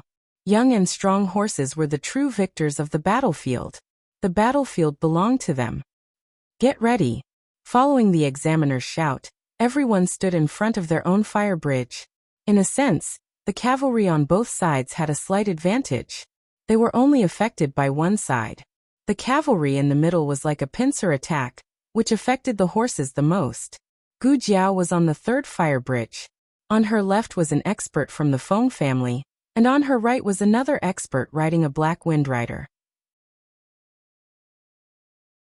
The fire bridges were the same length as the explosion zone, but they were not necessarily in the same position. For example, some people's fire bridges started at 30 steps and ended at 70 steps. Others' fire bridges started at 10 steps and ended at 50 steps. The explosion zone was the same. This would cause a lot of disturbance to the horses. Gu Jiao held the reins tightly and gently stroked the Black Wind King's neck. The Black Wind King was very calm. In comparison, the other horses were eager to try. They were more eager to charge than the Black Wind King. The Black Wind King looked really old. It was indifferent to the dangers around it. Will it be burned to death because it can't cross it later? It won't be burned to death, but it might be burned. It seems to be very tired. Is it so old that it can't move? The crowd was criticizing. No one was optimistic about the 16-year-old Black Wind King. The expert from the Feng family said to Han Che, "It seems that the winner of this round will be between you and me." Han Che said arrogantly, "You're wrong. There's no chance for you." The expert from the Feng family said coldly, "Let's wait and see." The gong sounded, and the competition began. The horses tensed up their muscles and leaped forward, galloping forward. This was the round with the highest overall quality of the horses. 4 of the 6 horses were Black Wind Riders, and the other 2 were also strong war horses. They were fast and vigorous. They were invincible. However, Gu Jiao's horse did not move. Everyone was speechless. Was it scared? Or did it really have dementia? "Look." Han Che's horse rushed out of the fire bridge. Han Che took the lead and crossed the burning bridge of fire. His bridge was the closest, so it was not strange for him to be the first to cross. However, his vigorous posture and skillful equestrian skills were still a feast for the eyes. Someone praised, as expected of the younger brother of Crown Prince Han. This is the ability of the Black Wind King. The other 4 horses also stepped onto their respective fire bridges one after another. Gu Jiao and the Black Wind King became the laughingstock of the crowd. Were these 2 guys here to be funny? The competition was over. Halfway through their laughter, a black shadow flashed in front of them. It was so fast that it was hard to see. Everyone was stunned. What just passed? No, I didn't see. That kid is gone. The man and the horse that were originally standing there disappeared. Look. Go, go, go. Before he could finish his sentence, the Black Wind King had already rushed down the fire bridge with Gu Jiao. The Black Wind King caught up with the first opponent and left him far behind. The Black Wind King caught up with the second opponent, the third, the fourth. All the horses suddenly seemed to be moving in slow motion. In fact, it was not that they were slow, but the Black Wind King was too fast, saying that it was old, saying that it could not run anymore. Then I'll let you bastards have half the time. The Black Wind King's terrifying explosive power stunned everyone. Its muscles were taut, and they could clearly see the movement of its muscles as it ran. That was a sign of full strength. Han Che took the lead, and was about to reach the explosion zone. He had already glanced at the second place. He had left the second place far behind.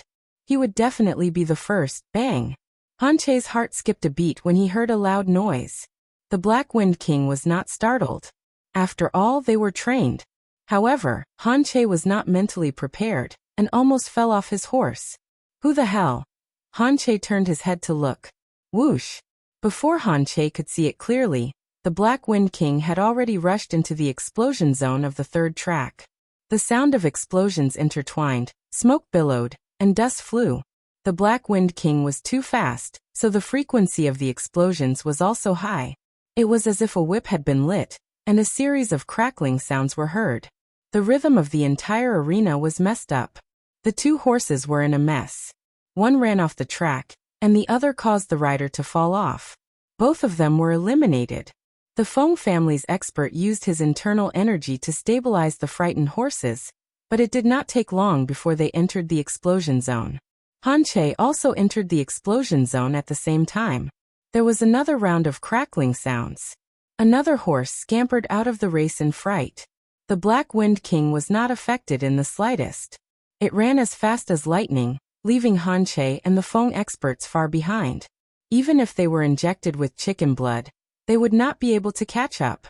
Gu Jiao's legs tightened around the horse's abdomen. Her strength and the Black Wind King's strength seemed to have merged into one. It was their first battle, but they seemed to have cooperated thousands of times. It was as if they were born with a tacit understanding. They were about to reach the platform. From afar, Gu Jiao felt that the platform was about the same height as her. When she got closer, she realized that the platform was even taller than Gu Changqing. It was at least 2-3 meters tall. Prepare to accelerate. Gu Jiao stood up from the saddle with the stirrups. She leaned over and grabbed the reins. Charge! The Black Wind King's speed was already unbelievably fast, but no one expected it to be able to accelerate. The platform was 7 feet high. It rose from the ground and jumped. The surroundings seemed to be quiet all of a sudden. Everyone held their breaths, and the sound of explosions could not be heard. Everyone could not help but feel nervous for the Black Wind King. The platform was too high. Could it even reach it? The Black Wind Rider stepped up easily and landed firmly on the high platform. It used its strength to prove that it could handle the situation with ease. What useless old horse! The Han family is blind. Sir, the height of the platform is wrong. It's 1 foot too high. Then hurry up and lower it. The cavalry has already gone up. Where are the Han family and the Feng family? They haven't gone up yet. Then lower it. There was a mechanism under the platform. It could be raised and lowered freely. Gu Jiao felt the platform slowly move down. Oh, they wanted to lower the height? How could they cheat in public like this? In the crowd, some of the nobles were dissatisfied. Isn't this too much? Why didn't they lower it earlier or later? It's not fair. Gu Jiao rode on the Black Wind King and faced the direction where Han Che and the Feng family came from. She licked her lips and said amusedly, "It's useless." Han Che was happy to see the platform lower. He knew it. The platform was not that high during yesterday's training. Now it was foolproof. The corners of his lips curled up as he spurred his horse forward. The Black Wind King suddenly rushed over, raised its hooves, and kicked him and his horse down. Han Che was caught off guard. This action was very dangerous because the platform was too high. If he was not careful, he could fall down due to inertia. Ordinary cavalry would not let their mounts do this. However, Gu Jiao was not an ordinary person, and the Black Wind King was not an ordinary horse.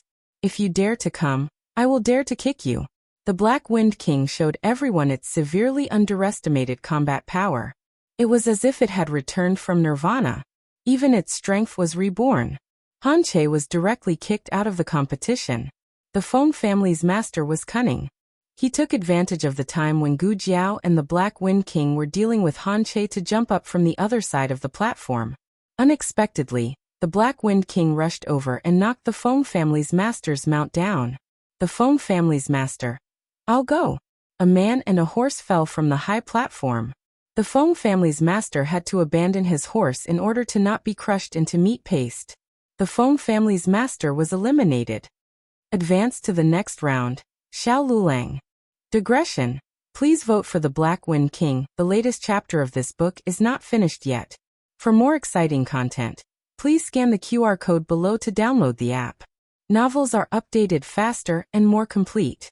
Millions of novels are free to read. Novels with content that can't be found online are all available here. https://www.zhhbqg.com/89642_8964286/1066748807. HTML Genius memorized this site's address. www.zhhbqg.com Bikuga mobile reading website.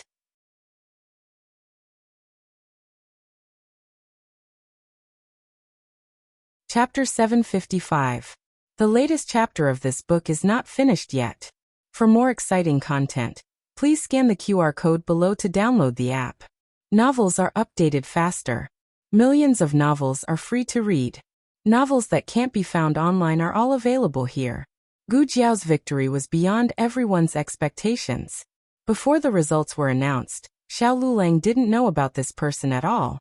Although Xiao Lulang was already famous in the archer circle, the distance between them was like a mountain. The military circle had never heard of this person.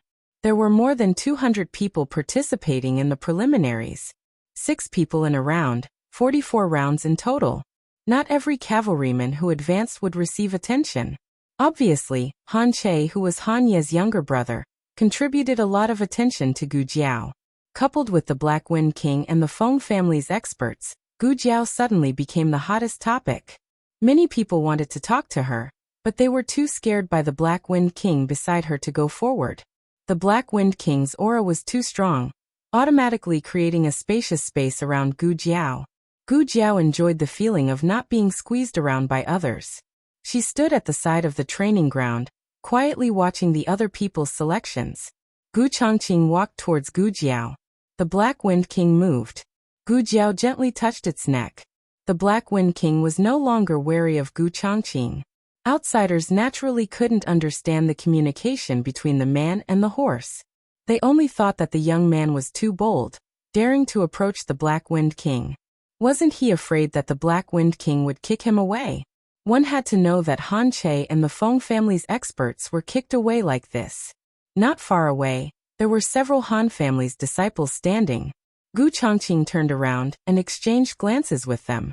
They made a gesture, and Gu Changqing nodded knowingly. Then he came in front of Gu Jiao. There were explosions and all kinds of screams, so no one could hear what they were talking about. But looking at Gu Changqing's expression, it seemed like he was denouncing Gu Jiao. Frown a little. Yeah, that's it, Gu Changqing said. Gu Jiao frowned exaggeratedly. Gu Changqing. I want you to frown, not punch your face. Gu Changqing said. You did well just now. The horse has lost some weight. Gu Jiao nodded. She stroked the Black Wind King's mane and said, I haven't eaten properly for a few days. I've lost weight from hunger, but I'll try to eat more in the future. Gu Chongqing had already heard about the Black Wind King's departure from the Han family. Han Yi could have gotten the horse back, but he didn't. He had no faith in the Black Wind King. He had never truly regarded the Black Wind King as his mount. He only saw it as a valuable item. Once the value of the item was gone, there was no need to keep it. Fortunately, I ran into you, Gu Chongqing said sincerely. If it was someone else, the Black Wind King might not be able to recover. I didn't run into it, Gu Jiao said. It was the Horse King that brought the Black Wind King back. It was also on the way to find the Horse King that it brought the Black Wind King back. Gu Chongqing didn't know what to say. His sister liked to pick people, and the horse she raised also liked to pick other horses. You're being targeted. Gu Chongqing didn't forget about the important matter. If it wasn't to remind her, he wouldn't have told the Han family's disciples that he was coming over to beat this kid up. Oh. Gu Jiao wasn't surprised. Someone from the Feng family? The Feng family's third brother was killed by her in the forest. Not only that, but also the Dong family, Du family, Chen family, and Yang family. Oh. Gu Jiao was even more surprised. These 4 people were all injured by her in the forest. Among them, Master Du and Master Chen were the most seriously injured, while Master Yang and Master Dong were slightly better. After coming out of the forest, she wondered if these people would report her to the emperor, but they didn't. She and Xiaoheng carefully analyzed this problem, and came to the conclusion that they didn't dare to.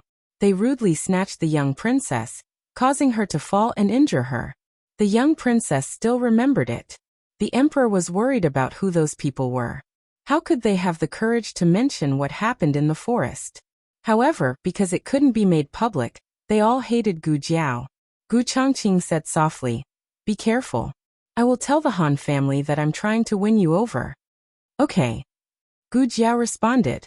In order to not arouse suspicion, Gu Chongqing couldn't stay for too long. The Han family has been watching this place. I'm going over, Gu Chongqing said. I won't go to the State Preceptor Hall for the next few days. If there's anything, I'll contact you. Gu Jiao nodded. Thinking of something, Gu Chongqing asked again. By the way, what identity are you using? I haven't seen it yet, Gu Jiao said and opened the pouch. Just as she was about to take out the token, she heard a shout in front of her. Xiaolulang, come and get your number. Gu Chongqing looked at the deputy examiner and said to Gu Jiao, it's the drawing of lots to determine the order of the next round. I've already drawn the lot. It's Heavenly Stems 1. Go quickly.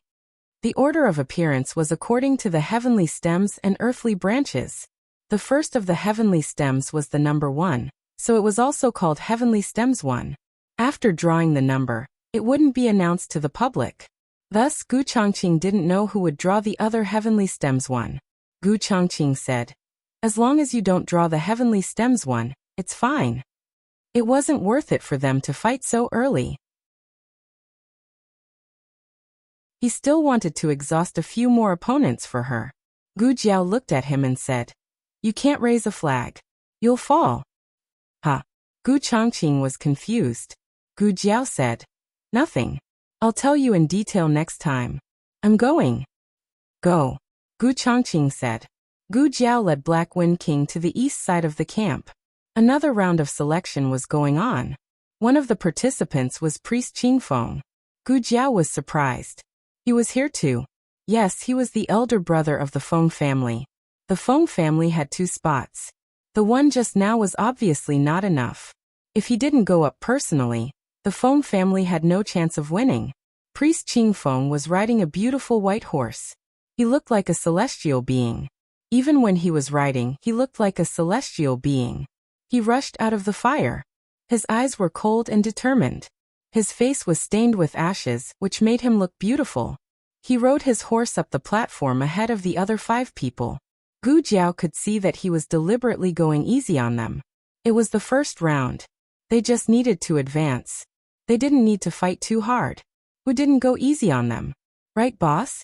Gu Jiao patted Black Wind King, and no longer paid attention to the situation on the platform.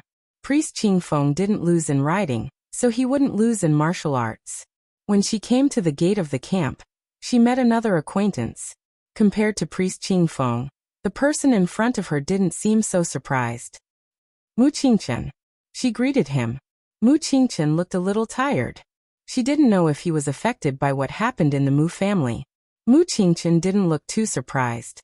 He didn't expect Gu Jiao to come. It was just that he saw Gu Jiao during the selection. He didn't ask why Gu Jiao was here. His intuition told him that Gu Jiao wouldn't answer. He looked at Gu Jiao with a complicated expression and said, "I'll do my best." Gu Jiao said, "Me too." At this moment, a soldier came over and took Gu Jiao and Mu Qingchen's horses to the stable to feed them. Mu Qingchen gave the horse to the soldier. Gu Jiao said, "My horse doesn't need to be fed." The soldier said, "It's hot. The horse has consumed a lot of energy. If you don't replenish it with water and food, it will be dehydrated." Gu Jiao still said, "I know. It's not necessary." The soldier opened his mouth. He wanted to say something, but Mu Qingchen said, "Take the horse away." Ah yes. The soldier took Mu Qingchen's horse away. When the soldier took the horse to the stable, two men in brocade clothes came over. One of them had a white face and no beard, and the other had a goatee. The white man said, "Why didn't you bring it here?" The soldier reported, "Master Dong, the boy said his horse didn't need to be fed." "Oh, what did I say?" Master Dong sneered and looked at the man with a goatee. "Old Yang, do you believe me now? That boy is not a reckless man. He is scheming and vigilant. It's not easy to deal with him." Master Yang frowned and said, "Who on earth is that boy?" Master Dong said with a smile, "He is a student of the Tianqiong Academy from the Zhao Kingdom. He is Mu Qingchen's classmate. I suspect the masked man in white we took away that day is Mu Qingchen." Master Yang said suspiciously, "Why did Mu Qingchen do that? Isn't he the grandson of Master Mu? Why didn't he help the Mu family?" Master Dong said with a faint smile, "Maybe the Su family has their own ideas. Who knows?" Master Yang said thoughtfully, "Since he is not from the Yin Kingdom, he must be a collateral disciple to participate in the selection. Is his purpose to help Mu Qingchen exhaust his opponent?" Master Dong agreed, "It's very possible." On the other side, Gu Jiao and Mu Qingchen had finished drawing lots. They didn't exchange any information in the tent. After coming out, Mu Qingchen hesitated for a moment and called out to her, "I'm from the Earth branch." Gu Jiao said, "What a coincidence. I'm also from the Earth branch." Mu Qingchen held his breath slightly, "Shinjiao." Gu Jiao said, "8 limbs. I'm 1 round ahead of you." Mu Qingchen breathed a sigh of relief secretly.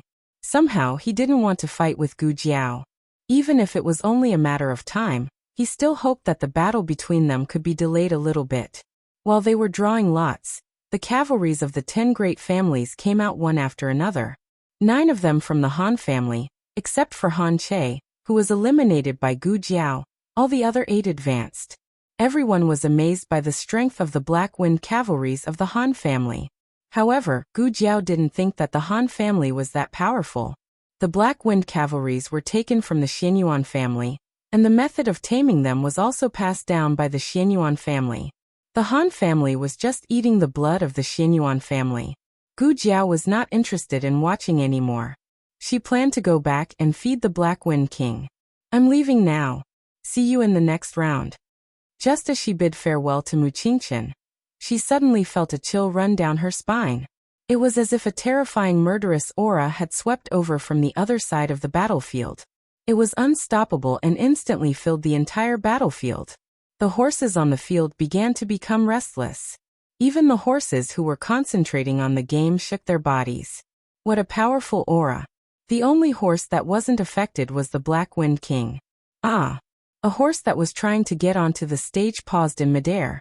It didn't manage to get onto the stage, and fell down with the cavalryman. The cavalryman let out a cry of surprise. Gu Jiao and Mu Qingchen looked at the powerful aura at the same time. They saw a silver-haired man riding a chestnut-colored horse over. He was walking elegantly and calmly, but he had the domineering aura of a king. The silver-haired man was very young. He looked to be in his late 20s. As for the horse, Gu Jiao couldn't tell its exact age, but she could tell that it was a young and vigorous horse. Mu Qingqian's expression became serious. It's the Han family's new Black Wind King. He's 6 years old this year. The one riding on the horse is 5th Master Han, the son of Old Master Han. He has been studying how to tame the Han family's Black Wind cavalries. Gu Jiao looked at Mu Qingqian. Your Black Wind cavalries?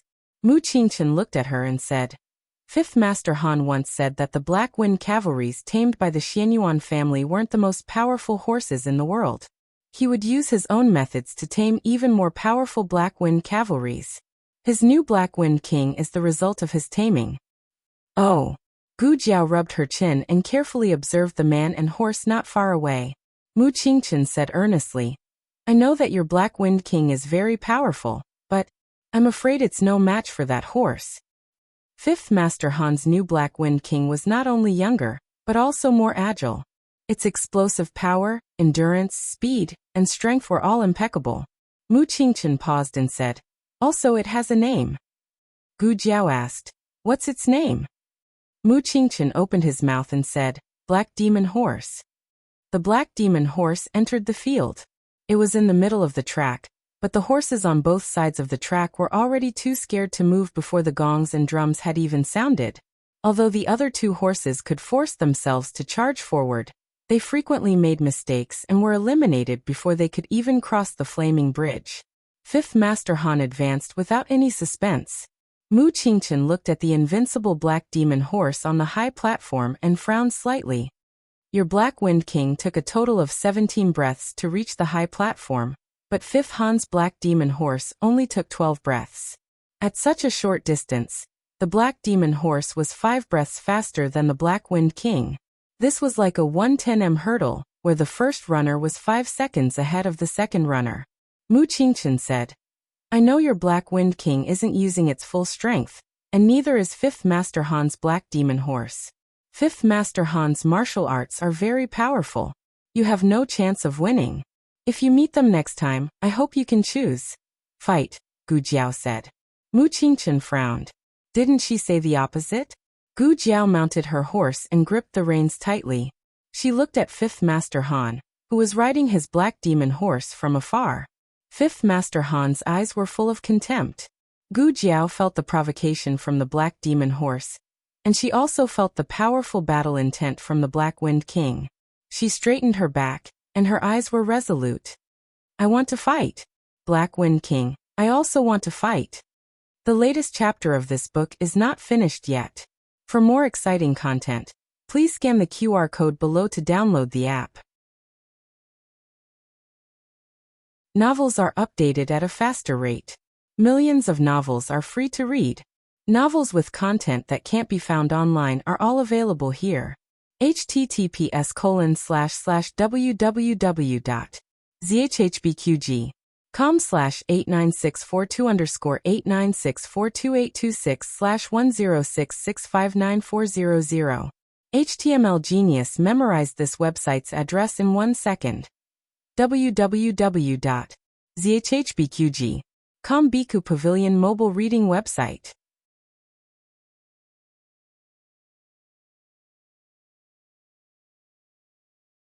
Chapter 756.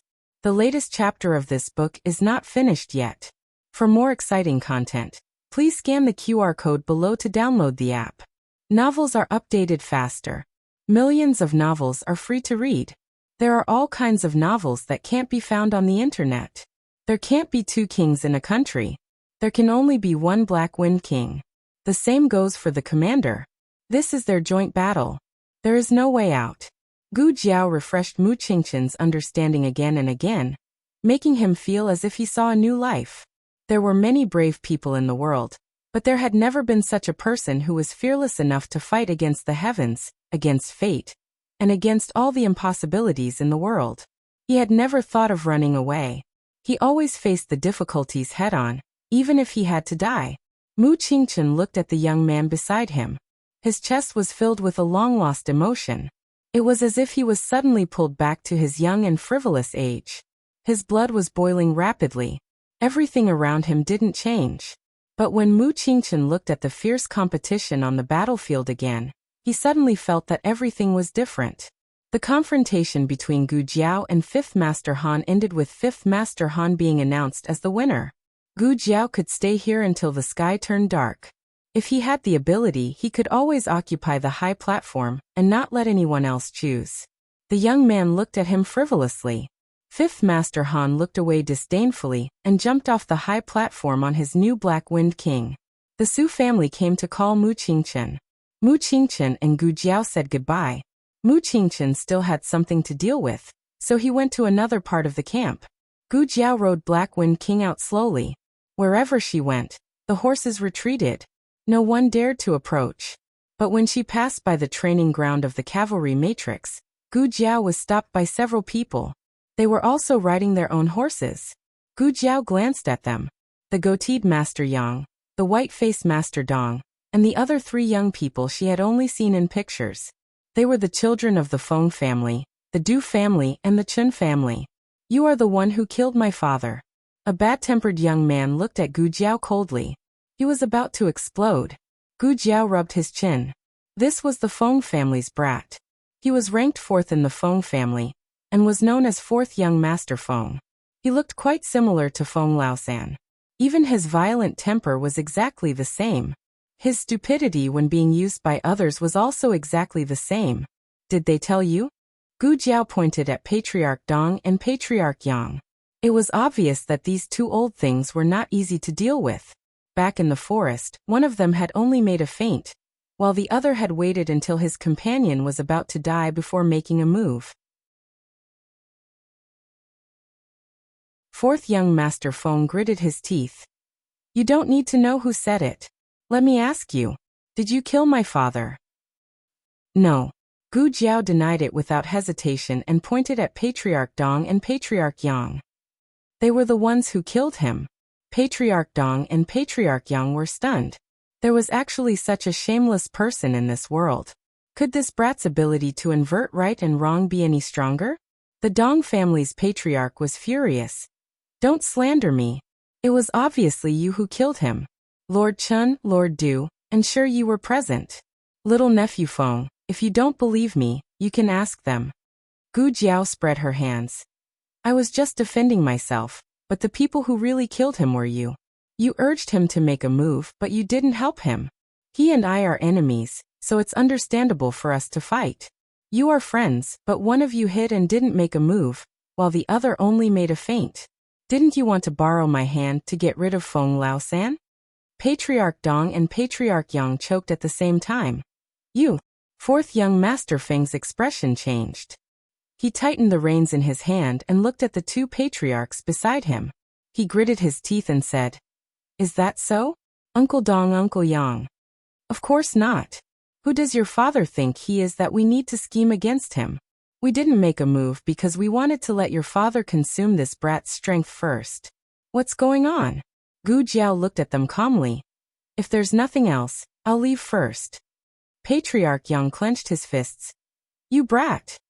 4th Young Master Feng said coldly. Uncle Yang, let's talk about this clearly.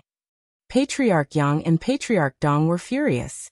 They came here to incite 4th Young Master Feng to deal with Xiao Lulang. Why was 4th Young Master Feng being incited by Xiao Lulang? He was really brainless, just like his father. Young Master Chen urged his horse to stop Gu Jiao. Did we say that we'll let you go? You still haven't settled the score with our Chun and Du families. As soon as he finished speaking, Black Wind King raised his front hooves and stomped on their horses. The 2 horses were scared out of their wits, and Patriarch Chun and Patriarch Du both fell from their horses. They stabilized themselves with their lightness skills, but their horses were nowhere to be seen. Black Wind King took a step forward, and the 2 of them stepped aside. Gu Jiao looked down at the 2 of them. Thanks for letting me win. With that, 1 person and 1 horse valiantly left. Only the 5 of them were left behind. Gu Jiao left the barracks and Yi Qing was not there. Where is he? Over here. In a carriage not far away, someone waved at her. Second Master Jing? Gu Jiao tilted her head strangely and urged her horse over. Why are you here? The House of Duke didn't participate in the selection this time. Second Master Jing said. I'm here to pick you up. Are you looking for Yi Qing? I told him to go back first, and I'll send you back to the master's hall later. Gu Jiao said. I don't need you to send me back, I can go back myself. But, why are you here to pick me up? Second Master Jing snorted. Isn't it because of my eldest brother? He wanted to come himself, but it'll be bad if he gets hurt here, so I said I'll come for him. Gu Jiao asked. Is there something you need from me, Duke? You. Second Master Jing was confused by Gu Jiao's reaction. He crossed his arms and looked at her from the window. Shouldn't you go and see my eldest brother? Huh. This time it was Gu Jiao's turn to be confused. Second Master Jing said. You used my eldest brother's identity to participate in the selection. What do you think? The House of Duke. Young Master? Gu Jiao opened her pouch and took out the token. She flipped it over to take a look, and there really was a Jing character engraved on it. Second Master Jing took in Gu Jiao's confused face, and he asked. You, don't tell me you only found out now? Yes. Gu Jiao nodded in a daze. Second Master Jing. Gu Jiao kept the token and asked Second Master Jing. Why did the state preceptor look for the House of Duke Ongwa? Isn't your relationship not good? Second Master Jing sighed. It's not good, so my eldest brother wanted to reject him at first, but when he heard that it was you he agreed. I don't know what's so good about you that my eldest brother likes you so much. Gu Jiao said seriously. I'm very good. Second Master Jing. Gu Jiao used the identity of the House of Duke, so it was natural for her to meet the state preceptor. However, she really didn't expect that the state preceptor would choose the House of Duke. Second Master Jing looked at the majestic Black Wind King and asked doubtfully. Isn't this the horse that was badly injured in the Xianyuan family? It's quite energetic. Gu Jiao said. It'll be more energetic in the future. Second Master Jing brought Gu Jiao to the courtyard where they were last time. Duke Ongwa sat in a wheelchair under the corridor, quietly looking at the direction of the main door, as if he had been waiting for Gu Jiao to appear. His complexion was more rosy than last time, and he no longer looked sickly. He heard Second Master Jing say that his eldest brother's limbs were more agile, and he could write more words. Seeing Gu Jiao enter the courtyard, Duke Ongwa's eyes brightened, and the hand on the wheelchair's armrest started to tremble slightly. Eldest brother, I've brought her. Second Master Jing walked in from Gu Jiao's side, blocking in front of Gu Jiao. Duke Ongwa's face darkened. Get out of the way. Gu Jiao also brought Black Wind King in. Black Wind King stopped being aggressive outside, and let the servants lead him to the stable to rest. Second Master Jing went to feed the horse. Gu Jiao came to the corridor, and there was already a chair in front of Duke Ongwa. He used his eyes to signal Gu Jiao to sit down. Duke Ongwa, your complexion is good recently. Gu Jiao sat down and looked at him. Every time Duke Ongwa saw Gu Jiao, he would be able to recover better. This was really a miraculous thing. Duke Ongwa dipped his fingertips in water, and wrote on the wheelchair's armrest, How did I choose? Gu Jiao curved her lips. I was promoted. Dukan wrote proudly, Just like what? I think. Gu Jiao observed the strength of his fingers, and he did recover well. Gu Jiao looked at this very amiable face and asked, Why did you promise state preceptor? I have a lot of enemies. Duke Ongwa wrote, I will protect you. A vegetable in a wheelchair actually threatened to protect a killer. A strange emotion flashed through Gu Jiao's heart. She didn't know what it was. It seemed to be a little hot, a little bitter, and a little painful. This kind of pain was not the same as the pain of being injured, so Gu Jiao didn't quite understand it. Duke Ongwa continued to write, I have something to give you. Push me in. Gu Jiao pushed him into the study. In fact, he didn't say the study, but Gu Jiao's intuition told her that he was referring there. After entering the study, Duke Ongwa stared straight at a blue and white porcelain vase on the bookshelf. Gu Jiao walked over, raised her hand, and put it on the vase. She turned it gently, and a secret door opened. Gu Jiao pushed Duke Ongwa to the door. Dukan wrote on the armrest, East-West just inside, you go get it. Oh. Gu Jiao agreed, and stepped into the secret room. What greeted her eyes was a set of red battle clothes and black armor. The materials of the battle clothes and armor were special. invulnerable to swords and spears, water and fire. Gu Jiao stared blankly at the red battle clothes and black armor in front of her, and didn't speak for a long time. Dukongwa raised his slightly trembling finger, and wrote with difficulty. This is the battle armor that Yinin's grandfather prepared for Yinin. Unfortunately, Yinin didn't have a chance to wear it, so I'm giving it to you now. The battle clothes and armor didn't discriminate between men and women, and could be worn as long as the size was suitable. Gu Jiao's fingertips lightly touched the ice-cold armor. Dukongwa's strength was almost used up, and sweat appeared on his forehead. He continued to write. Do you like it? I like it, Gu Jiao said. When second Master Jing finished feeding the horses and came over, Gu Jiao had already changed into the battle clothes and armor, and was hugging a cold and austere helmet in her hands. Second Master Jing immediately stopped in his tracks. Of course, he knew that his eldest brother wanted to give her the armor, and he was against it at first. After all, it belonged to Yinin, and he didn't approve of giving it away. If his eldest brother really wanted to give it away, he could just go out and buy a set of armor. But when he really saw Gu Jiao in the red battle clothes and armor, standing valiantly in front of him, Second Master Jing suddenly had an illusion. It was as if these things originally belonged to her. After being covered in dust for so many years, they finally had their owner, and she had also taken back her battle clothes and armor. Digression. Xiaoxiang's monthly votes have already exceeded 5%. Big brothers, little cuties, Xuqing still needs 3 votes to reach 100%. Please give your support. The latest chapter of this book isn't finished yet. For more exciting content, please scan the QR code below to download the app. Novels are more complete and updated faster. Millions of novels are free to read. Novels with content that can't be found online are all available here. https://www.zhhbqg.com/89642_896428266/1066555127. HTML Genius memorized this website's address in 1 second. www.zhhbqg.com Bikugo mobile reading website. That you're tuning in to the Earbook Haven YouTube channel. Don't forget to subscribe and join us on this journey to catch the most captivating stories.